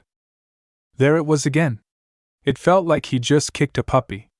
A sassy, sword-wielding puppy who could happily eviscerate most mortals when pressed, but a puppy nonetheless. Hey, hey! He placed a hand on her shoulder, then thought better of it when she turned damp eyes on him. I'm surely they'll come looking for you. Athena laughed again, and this time it was a bitter thing indeed. That is sweet of you to say, but you clearly do not know my uncles as well as I. My brother Ares is doubtlessly throwing a feast in my absence. He would be delighted to be rid of me. Thor raised a bushy brow. And I thought our family was messed up. Oh! Athena perked, as though just recalling something. But I'm sure father will notice my absence sooner or later. Left unsaid was long, later might be. Zeus has never been the sort to ignore me. Well, let's get you settled in then, preferably before. My Lord Baldur! That happens. He finished with a sigh. Heh! Thor rumbled a laugh. You jinxed it. Athena followed their gaze, looked up now, and gasped. Naruto couldn't even bring himself to blame the fledgling goddess for her all. He supposed it was too much to hope the GNA and the girls wouldn't take notice of his absence, or his return. He had left suddenly after all, without so much as a word to any of them. Only natural that a few of them might be cross with him. The sight of 9 Valkyries winging down from the heavens was something of an everyday occurrence here in Asgard, but not so for Athena. Hey! He barely managed a wave before they were upon them, all gathering round, eager to meet the new goddess. Athena, bless her soul, took their interest in stride and returned it in kind. Most would have balked when they found themselves surrounded by so many warrior women, each more than capable of rending one limb from limb. You have wings? The little goddess did not falter, on the contrary reached out to touch Air's wings, drawing a startled noise from the Valkyrie in question. All of you? How lovely and colorful they are, may I? A wise man once said there were 2 ways to win a Valkyrie's heart. One was through battle. The other through her wings. Needless to say, Athena won them over in an instant just like that. She was in their good graces. Making friends, son? The ghost of a smile tugged at the corner of Naruto's mouth. More or less. He pivoted in place to face the newcomer, leaving Athena to be swarmed by GNA and the girls. I could say the same of you, mother. Freya tucked in her wings with a tired little smile and ran a hand through her dirty hair. She looked exhausted, worn as she hadn't been before her constant visit to the Norns. They must have upset her again. Not for the first time he felt the urge to pay them a little visit and teach them a lesson. Maybe a few pranks would show those spinsters a thing or two. Should you be consorting with a Greek goddess? She frowned Athena's way, the girl barely visible in the crowd as GNA and the girls fussed over her. We don't know if she can be trusted. So paranoid these days. He'd need to nip that in the bud. Mom, she's lost. I found her on Odin's orders. It's not like she asked to be here. Ah. Her smile vanished completely. This your father's doing, then? I should have known. Perhaps I should have a word with him. I've known squirrels less twitchy than this woman. No need for that. Come here. Naruto bit his lip to stifle a snort, then stepped in, drawing Freya into a warm embrace. Her chin came down over his shoulder as she melted into him and held tight, although he didn't miss the way she frisked him over for injuries. Such a worrywart. He loved his second mother, he really did, but sometimes all her worrying worried him. Freya kept acting like she expected him to keel over at any moment. She sighed and drew back, holding him at arm's length. Forgive me. You know how I worry. And I keep telling you don't have to. Her lips pursed. What mother doesn't worry for the safety of their only child? He sensed this was going to be a sticking point for them in years to come. Listen, nothing's gonna hurt me. How do you know? Thor grunted in the background, responding to something they hadn't heard. You weren't kidding. Girl's got a mean right hook on her. Naruto groaned, even as more than one Valkyries cackled at his plight. I told you not to poke her. His brother laughed. Don't worry, I'll be good and keep my eye on her. Mjolnir's honor. Well, if Thor was swearing on his hammer. Freya heaved a sigh. Go. Talk with your father. I'll make sure he keeps his promise. Sure enough, Odin was over the moon. Or maybe it was over the sun? Semantics, he supposed. In the end, Naruto couldn't blame his father for his enthusiasm. Any Greek goddess here in Asgard, even temporarily, was a veritable treasure trove of knowledge just waiting to be tapped. He hoped he wouldn't get too attached. A daughter of Zeus would be missed sooner rather than later, and he wouldn't be surprised if the Sky Father came to pay them a visit. Wonderful, wonderful! Odin clapped him on the back the moment he entered his sanctum. I knew you'd find her, of course, but I never dreamed it would be this quickly. I'll be busy for days, no, weeks with her. His brow furrowed. You make it sound like you're going to interrogate her. Perish the thought! The Allfather guffawed, a rare sharp sound. I'm just going to ask her a few questions. She's free to do the same. Think of it as an exchange of knowledge. Ah, but you? He drew him into a brisk embrace so sudden that even Naruto found himself startled for a moment. You've exceeded my expectations once again. Take some off, Balder. His good eye winked his way. You'd done enough. Have some fun. Go visit Midgard with Tyr, travel the realms, enjoy yourself. Was that where Tyr had scurried off to now? He found himself tempted to join him, but a thorn of concern tugged at his heart. Be kind to Athena.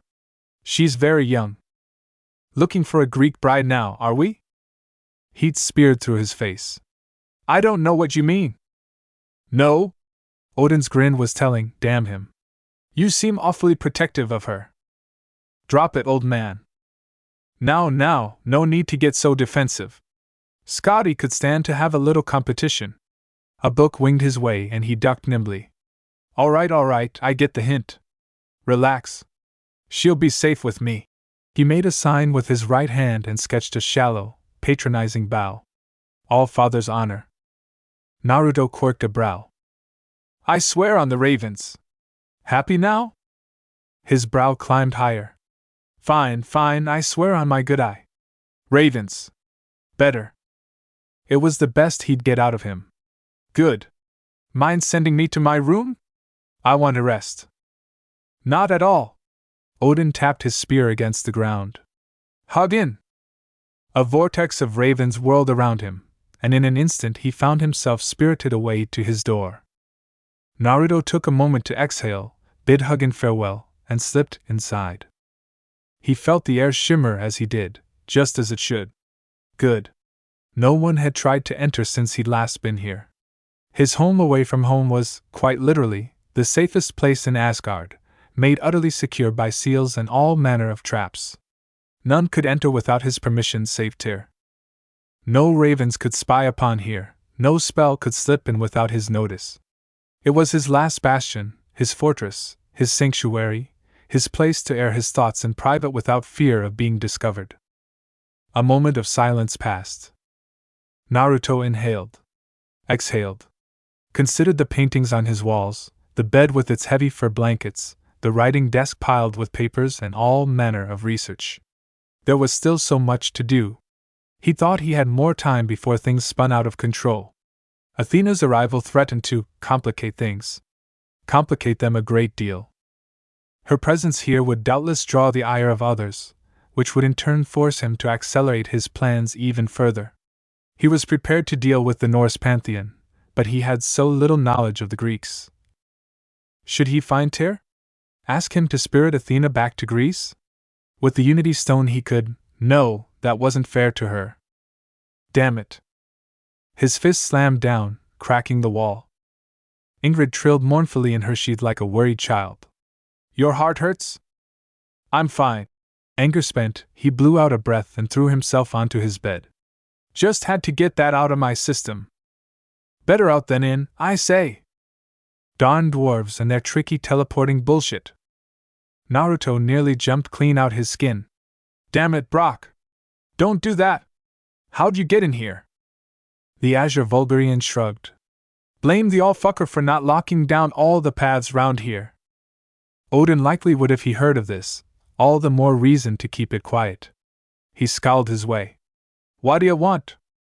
Meh, when you got it, you got it. The smith answered with a mysterious grin. Anyways, you ready? A blonde brow quirked in confusion. Ready for what? For the lady, you dolt! The dwarf smacked his knee.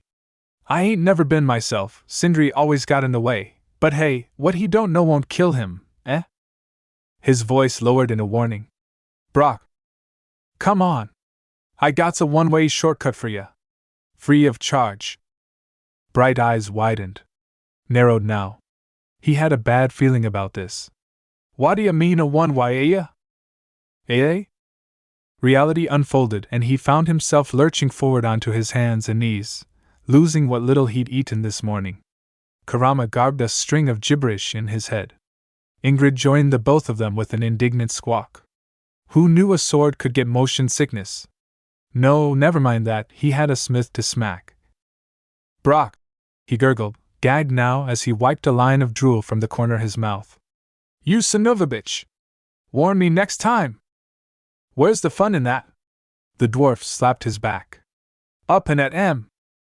Naruto staggered to his feet. In short order, he found himself surrounded by strange mountain peaks surrounding a lake he didn't recognize. No, that wasn't quite right. They weren't mountains, but rather the peaks of a singular one, because he and Brock were standing within it. A familiar scent trailed through his still-burning nose and he inhaled to clear it. Svartalfheim? Why were they back here? This way! Brock led him toward what he could only assume was some sort of viewing device in the lake. Time's wasting! Naruto paused, looking around for good measure. No ravens, spectral or otherwise. And yet he couldn't shake the strange feeling of being watched. Quit your spassin' and come on! The dwarf snapped back. We gotta be quick! Don't want the all-fucker realizing what we're up to! Against his better judgment, Naruto rolled his eyes and followed his unlikely ally to the strange contraption. Brock threw a lever. Strange walls came down around them, sealing them in. Each held a window of sorts. Not a periscope at all, he realized. This was a lift, with but one purpose. Another twisted of the lever, and the entire lift shook. Down they went into the water, descending into the darkness. A moment passed. Another now. The descent ceased. Well? Naruto quirked a brow. Where is she? Shh. Brock brandished a bag in his hands. Here she comes. He sensed the presence a heartbeat later. A noise echoed behind him immediately thereafter. I am here. Naruto tensed as a voice echoed in his mind. Curiosity roused, he turned to face them without fear. He looked upon a mermaid. Bright golden eyes gazed back at him from a pale face framed by dark hair and a faint smile. She was a foreign creature to him, either truly human or god, yet he found himself odd all the same. Mermaids spoke to your soul. He'd read that once in one of Odin's many, many books, but seeing, feeling, as they say, was believing. Today certainly was a day of firsts for him. The lady waved a hand and touched the glass. It rippled. Parted for her now. Brock offered the bag in his hands. Rather than accept it straight away, she tilted her head. Curious. You have two souls. The second is in your stomach. I heard that. The lady of the forge accepted Brock's back. Air gusted forth from it, spilling into the water alongside bits of metal he didn't recognize.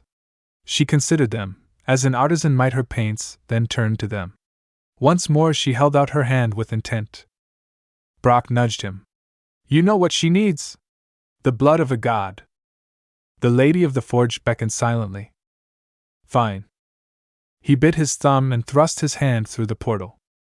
Her hand touched his, pleasantly warm despite the depths. Red liquid trailed out, forming a familiar symbol, first that of Asgard, then of another, taking on the likeness of a leaf.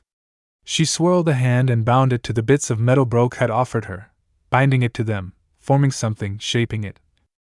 Nothing was created. I don't understand. Naruto tamped down the uncertainty in his chest and stared at her. I already gave her more of my blood for the damn weapon. What more does she need? The lady looked to Brock. Not him. Brock coughed into a fist and grinned ruefully around it.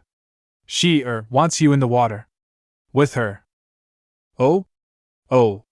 Realization dawned, his face reddened. Good thing I can hold my breath. You and mermaids, ugh! Kurama groaned in his head. I hate getting wet. Ingrid trilled indignantly in her sheath. He handed her to Broke and stepped toward the glass. Once more it rippled at his touch. The water was blessedly warm, soothing even. She waved a hand and his vision cleared, allowing him to see her in her entirety. You have my blessing. The ability to see and breathe underwater. 3 more gifts I have for you. She held out her right hand, revealing a trinket of deepest midnight, ringed with obsidian. One is a gauntlet, condensed into this ring. The other is a necklace that becomes a suit of impenetrable armor. And the third? I asked for. I am aware. The third is not possible. But the gift has been given, the pact sealed, and I am a woman of my word. I offer you an accord in its place. Bubbles floated past his lips as he frowned. An accord?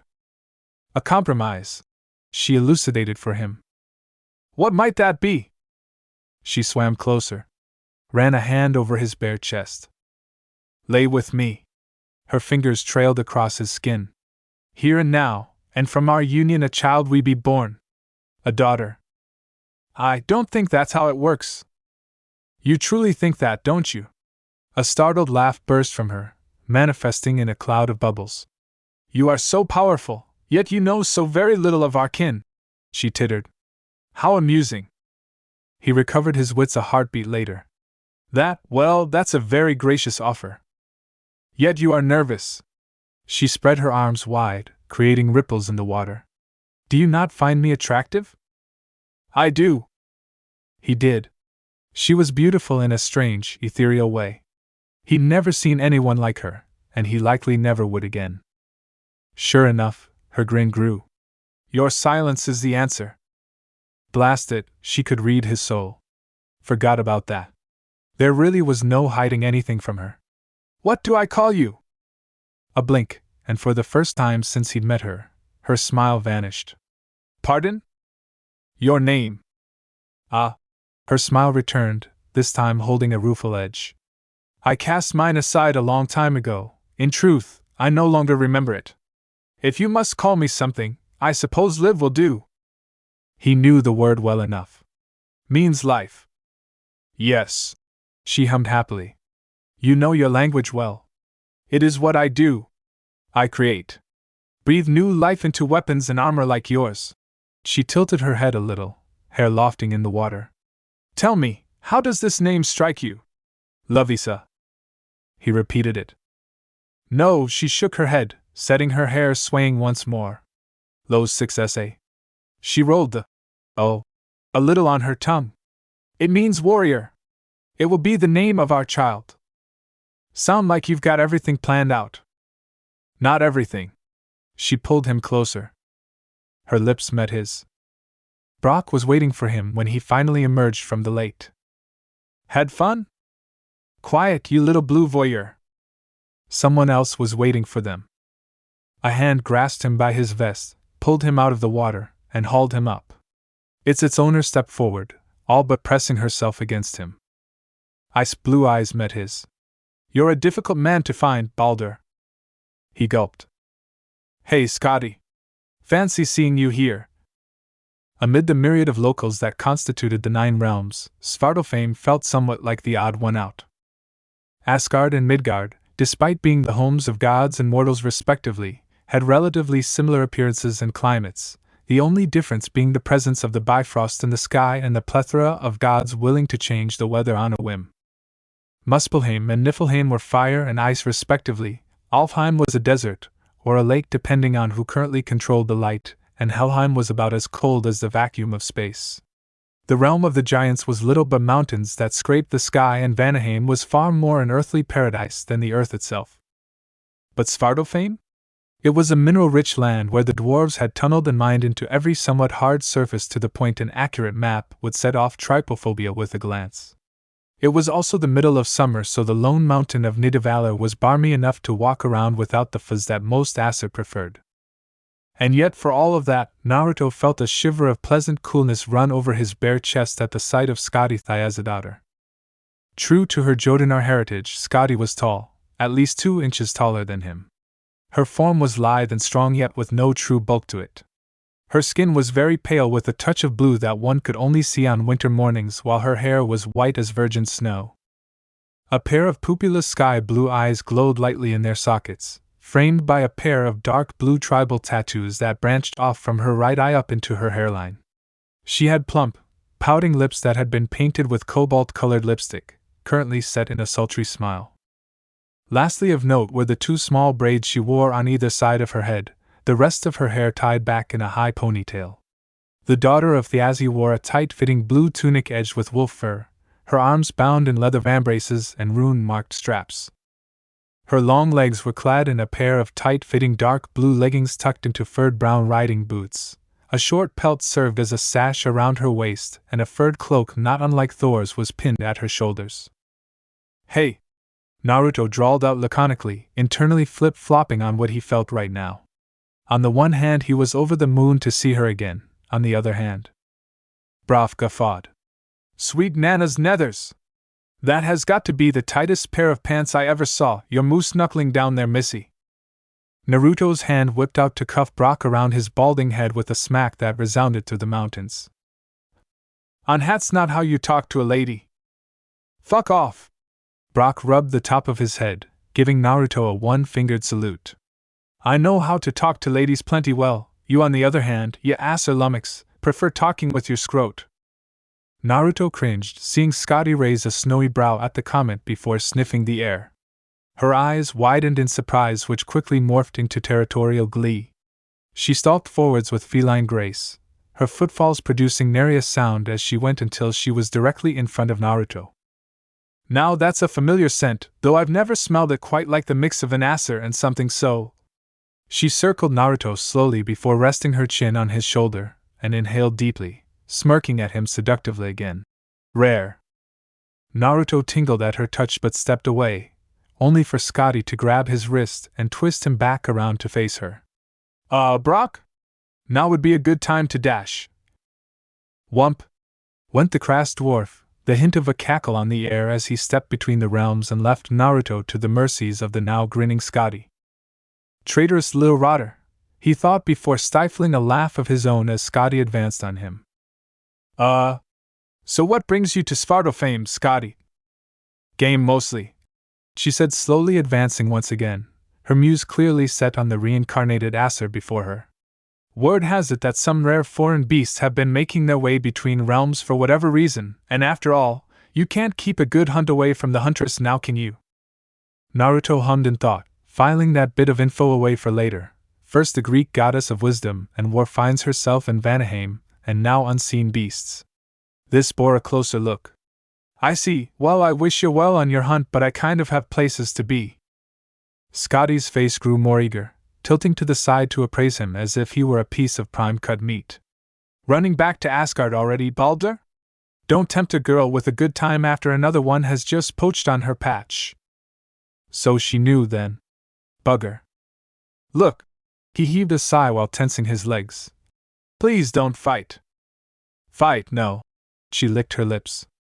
"But I'm rather tempted to chase you to the Realm Tower and drag you back to my home in Jotunheim to put a collar on you." His body shifted to the right. "As if I'd let you do that."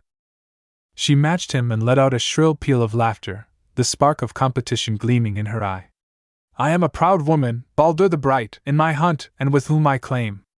I respect the swift and the strong and those who are blessed with care in a harsh world. You healed my father when none would not for some angle of the Lord of the Hang, but because it was an honestly good thing to do." Her face dimpled in a smile. Then and there he knew she wasn't about to let him go so easily. "I am fond of you, but to hear word of your union with the Valkyrie and now to nearly walk in on your latest tryst." She rolled her shoulders, limbering up. "You're getting me in the mood for competition." Naruto's face softened in whimsy. Immortals had such odd thought processes. So perhaps just this once, while he still had an excess of energy to burn, he could indulge this flaxen-haired lady of the hunt. "I am not such easy game." Scotty's face practically shone in anticipation. "Is that so? Then perhaps you'd care for a little wager." She walked past him and bade him to follow until the both of them stood atop a tall spire of rock. From here he could Realm Tower, a distant twinkle of gold metal in the distance. It seemed to shine in the sun, a beacon of gleaming light nearly out of sight. A race! Naruto exclaimed levelly, drawing a nod from Scotty in return, the taller woman's pelt sash rustling in the wind. From here to the Realm Tower, on foot, no powers or authorities, she declared, thrusting a finger forward. I shall start, you shall follow. If I arrive first, then you come with me to Jotunheim, where you will stay with me for the rest of your days. Odin wouldn't much like that.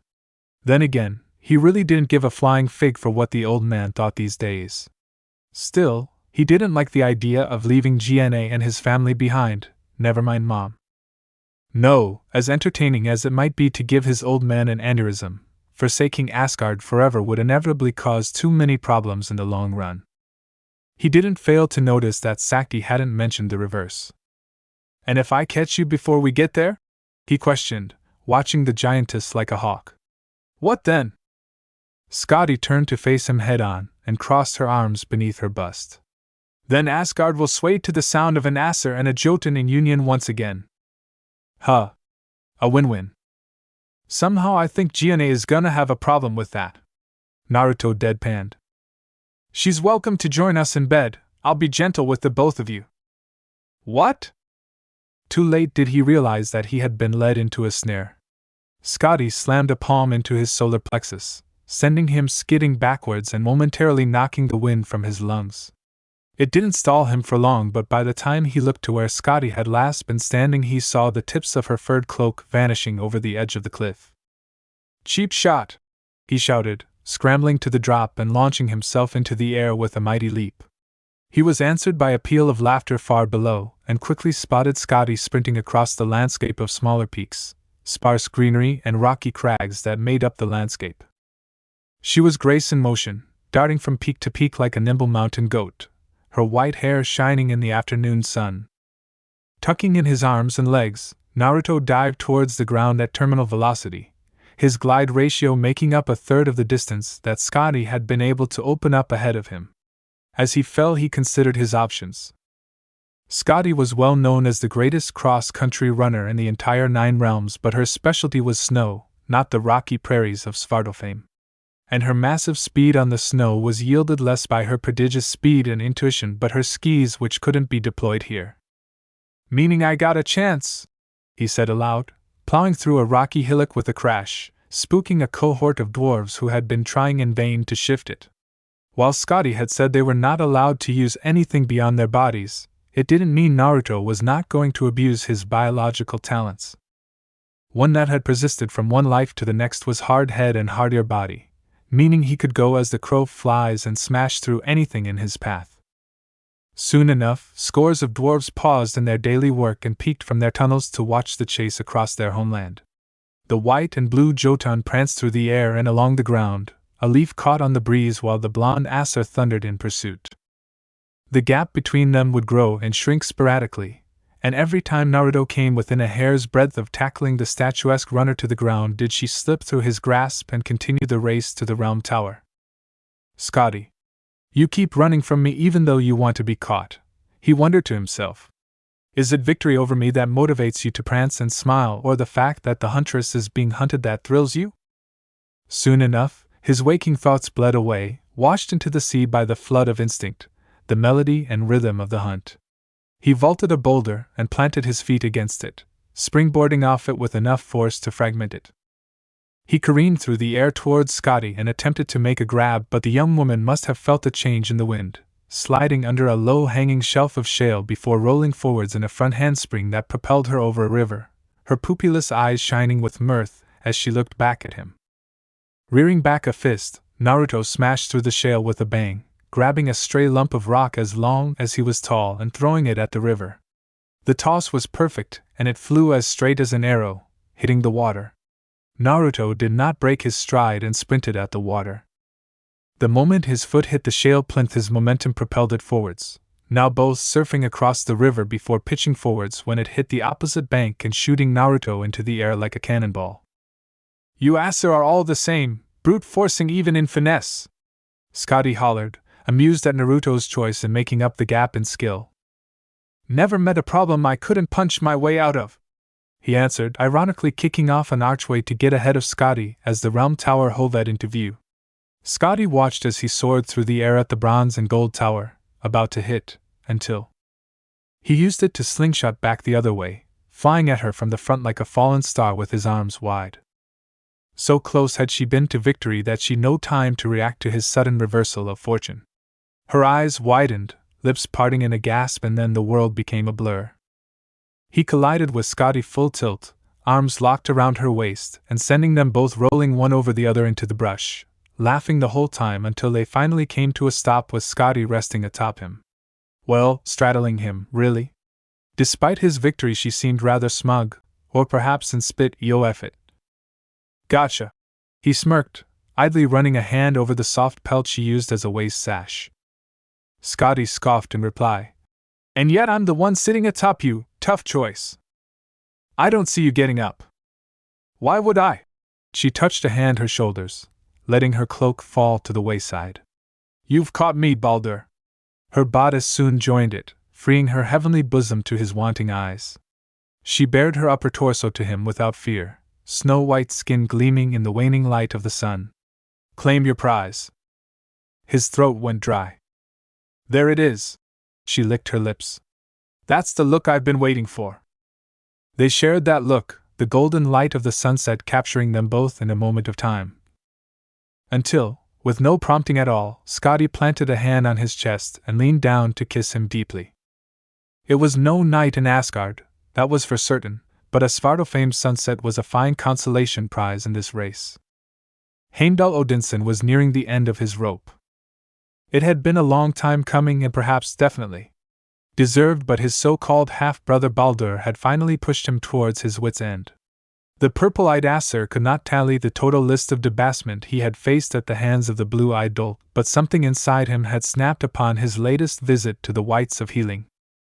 Healing for most gods was a surprisingly simple process when it came to conventionally wounds, just a case of time, stamina and willpower, and wounds that would cripple a mortal would be rendered back to blemishless skin. Heimdall, blessed as he was as the god of foresight, had however never really gotten all that used to the sensation, and truth be told he despised it because it implied that his abilities were not up to snuff. Ergo, whenever Baldur had given him a summary drubbing he had found his way to the whites of healing expedite the healing process, cussing his false half-brother out for every stitch. However, this last time had been different. In the last year, the majority of his abuse had been directed at his face, specifically his mouth, and for whatever reason, possibly some curse by his Vanir harlot of a mother, his teeth had refused to grow back this time, and he had been forced to be given a replacement. All-Father, that thing is out of control, Heimdall said, flashing his newly implanted gold teeth. His gums smarted with pain, but he did not let it show on his face. I will never properly heal from this. I have to subsist on these tacky dentures. Well, at least you'll finally put your money where your mouth is, Odin replied, not looking up from the reams of parchment scattered across his desk. And I don't really see the issue. Roughhousing amidst brothers is as natural to Aesir as breathing. I was the same with Vili and V. He's cursed my teeth to never regrow. Heimdall bleated, slamming a fist into Odin's desk and sending Hugin and Munin into the air, seeking shelter from the watchman's ornery wrath in the rafters. By the fire, Freki and Jerry looked up from their rests before returning their heads to the furred rug, unimpressed. Odin finally looked up from his writings, his electric blue eye equally unimpressed. If you got cursed, then you simply weren't fast enough to get out of the way. Now would you sit down? Your teeth are really musing up the atmosphere in here. Heimdall let out a long-suffering sigh before crumpling into the plush high-backed chair opposite his father. Father, he had always thought of Odin more as his king than his sire. Get it over with, he said, picking out the building speech behind the Aesir lord's wizened face. Drumming his fingers on his desk, Odin fiddled with the rings on one of his hands before shuffling his papers into a neat pile, seeming to enjoy the annoyance it promoted in Heimdall. When he was finally finished, he began to speak. Everyone has their place in this family, and with it a role. Thor is my hammer and livens up victory parties. His kids to a lesser extent, but still, suitable blunt instruments. Tyr is my explorer and poster child, the one who finds peoples and lets them get to know of Asgard. Baldur is my tracker and closer, forming the bonds where Tyr finds them. The golden boy that will hopefully get so randy with the women of the 9 realms that wars will be won as soon as they hear the name Balderson. He is not one of us, Heimdall enunciated, his eyes flashing with Bifrost light to punctuate the sentence. He would sooner rip your heart out and feed it to you than assure Asgard's dominance. He is an outsider, a cuckoo egg amidst your ravens. Odin pinched the bridge of his nose in consternation, his lips thinning. Amer's balls, you are like one of that dimwit Snorri's poems, endlessly repeating things I already know. I'm edging a sleeping dragon here and you are tickling his balls. So long as he has no reason to act on his regicide, then he won't. Subjects do not rebel when they are happy, you get that, you gold-toothed little shit? Heimdall gritted his teeth, nose wrinkling as his gums continued to throb. Seeing he was not going to be interrupted, Odin returned to his speech. Now Sif, she's our diplomat to make sure that the bridges that Tyr and Balder build for us stay strong. A house divided against itself cannot stand, so why not make the house bigger? Even now she's writing up a missive to that eagle-brained thunderhead Zeus for me, letting know we have her, and she is safe, as well as an open invitation to a breaking of bread and dining on wine between our pantheons. Ah, that little nugget. Yes, the blonde bearer of Gyllerhorn had been more than aware of the effluvial scum that he considered the thoughts about the foreign goddess of war and wisdom. Surprisingly, she was lodging with Sif and Thor and had made quite the impression on the Valkyrie who lorded her dexterity with shield and spear. How utterly repugnant. Asgard was for the Aesir, no one else. Had Heimdall just a smidge more self-consciousness and humility, he may have considered the true reason for his dislike of Athena, and it was not her barbed tongue. She was incredibly difficult to read. His ability to peer into the minds and intent of others was almost completely foolproof with regards to surface thoughts, but for whatever reason he could not parse deeply into Athena's mind. All it would yield was a reverberating echo in his cranium that was almost unintelligible, like her physical body was a manifested thought, and to peek into her mind would produce unpleasant feedback. And where do I fit into all this? He eventually spat. Odin looked at him as if he had grown a second head. Baldur must have really given it to you this time, you know what you are in the plan. You're my watchman, you keep a lookout for threats. Heimdall ground his new teeth till blood began to spurt from the gums. Yet still, Odin didn't relent. You hold on to Gyllerhorn and come to Ragnarok, which gods forbid it never will, you will blow it and help lead the Einherjar to the fields of Gladshine. The younger god's hand tightened around the handle of his sword. You're my go-to problem solver dash. I am so much more than that! Heimdall roared, jumping to his feet and releasing a haze of prismatic Bifrost energy from his body that reduced his seat to splinters. I am Heimdall, the White God, the god of foresight. I am he who illuminates the world and keeps Asgard safe. I am the son of Odin and the 9 daughters of Aegir and Ran. He drew his sword from its sheath and held it aloft, thundering with that same Bifrost light. I am the wielder of Hofund, he who ushers in the end and will live beyond it. I have as many names as there are winds, as many titles as there are ways to die. I am Heimdall, and I will be of use. From his seat, Odin watched his son with neutral interest as he panted, getting a hold of his emotions. When he was sure that Heimdall was not about to commit his own attempt at regicide, he silently got to his feet and opened a drawer in his desk. A few moments of rummaging passed before he withdrew what Heimdall recognized as Odin's perpetual muse, the broken wooden mask. The gallows god turned on his heel and strode towards the back of his office, unlocking the door and opening it. Heimdall, having regained a handle on his emotions, felt a swell of unease at the pit of his stomach. Allfather! You coming or what? Odin asked nonchalantly, looking over his shoulder before descending into the basement. Heimdall sheathed Hofund and soon found himself following Odin until they stood before the crack in the world, its eerie green light illuminating both of them. You want to be of use? Odin asked rhetorically before passing the half-mast to Heimdall. By all means, take a look. Heimdall looked between the mask and the Allfather, not quite comprehending what he was being asked to do. Ah, good grief! Odin took off his hat and tossed it at the desk before launching into an explanation. What I want, as you have always known, is answers. And the closest I ever got was the glimpse I saw on the other side of this thing. He indicated the crack dismissively. I had hoped to find the rest of that mask before taking another look, but it's clear you want to help now. And you are the god of foresight, maybe you'll see something I didn't. Was this a jest? A trick of some sort? It might be. And yet. Heimdall held his king's gaze for a few moments more before turning to face the crack in reality, approaching it until the little sliver of green was right in front of him. He could see, he could not put it into words, but there was something there. With a shadow of his old arrogance, he lifted the half-mask to his face and pressed it to his forehead, using his other hand to cover the other side of his face. His vision took on a green HEW, and he began to see trace streams of energy emerging from the crack before. With no preamble, he pressed his masked eye up against the crack and gazed into infinity. For a few minutes he stood there in silence and looked, Odin pacing behind him impatiently, waiting for an answer. And then it happened. Heimdall recoiled as if he had been smacked, a stream of green light flowing from his masked eye. The mask dropped to the floor and clattered dully as the watchman of the Aesir fell to his knees, pressing his hands over his face and shook. But before Odin had a chance to ask what his watchman had seen, or for less important, if he was okay, Heimdall began to laugh. It was a haunting thing, realization and true, unadulterated mirth beyond measure, yet carrying all the bad intent of an oncoming storm. When he pulled his hands away, revealing one green eye and the other purple, he laughed in knowledge of what he had seen even as his brain groaned in pain. For he finally had a tangible piece of information to level against his so-called half-brother.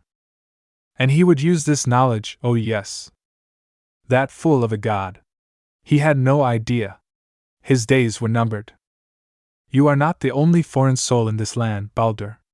And I will be the one to find them. Chapter end. Tired of watching censored fanfics? Would you like to watch some very naughty, filled with the lemons fanfics without any censorship?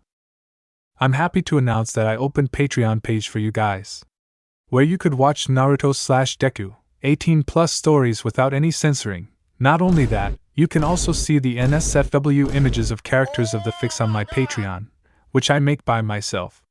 So buy your preferred tier and join our community now. Link is in the description.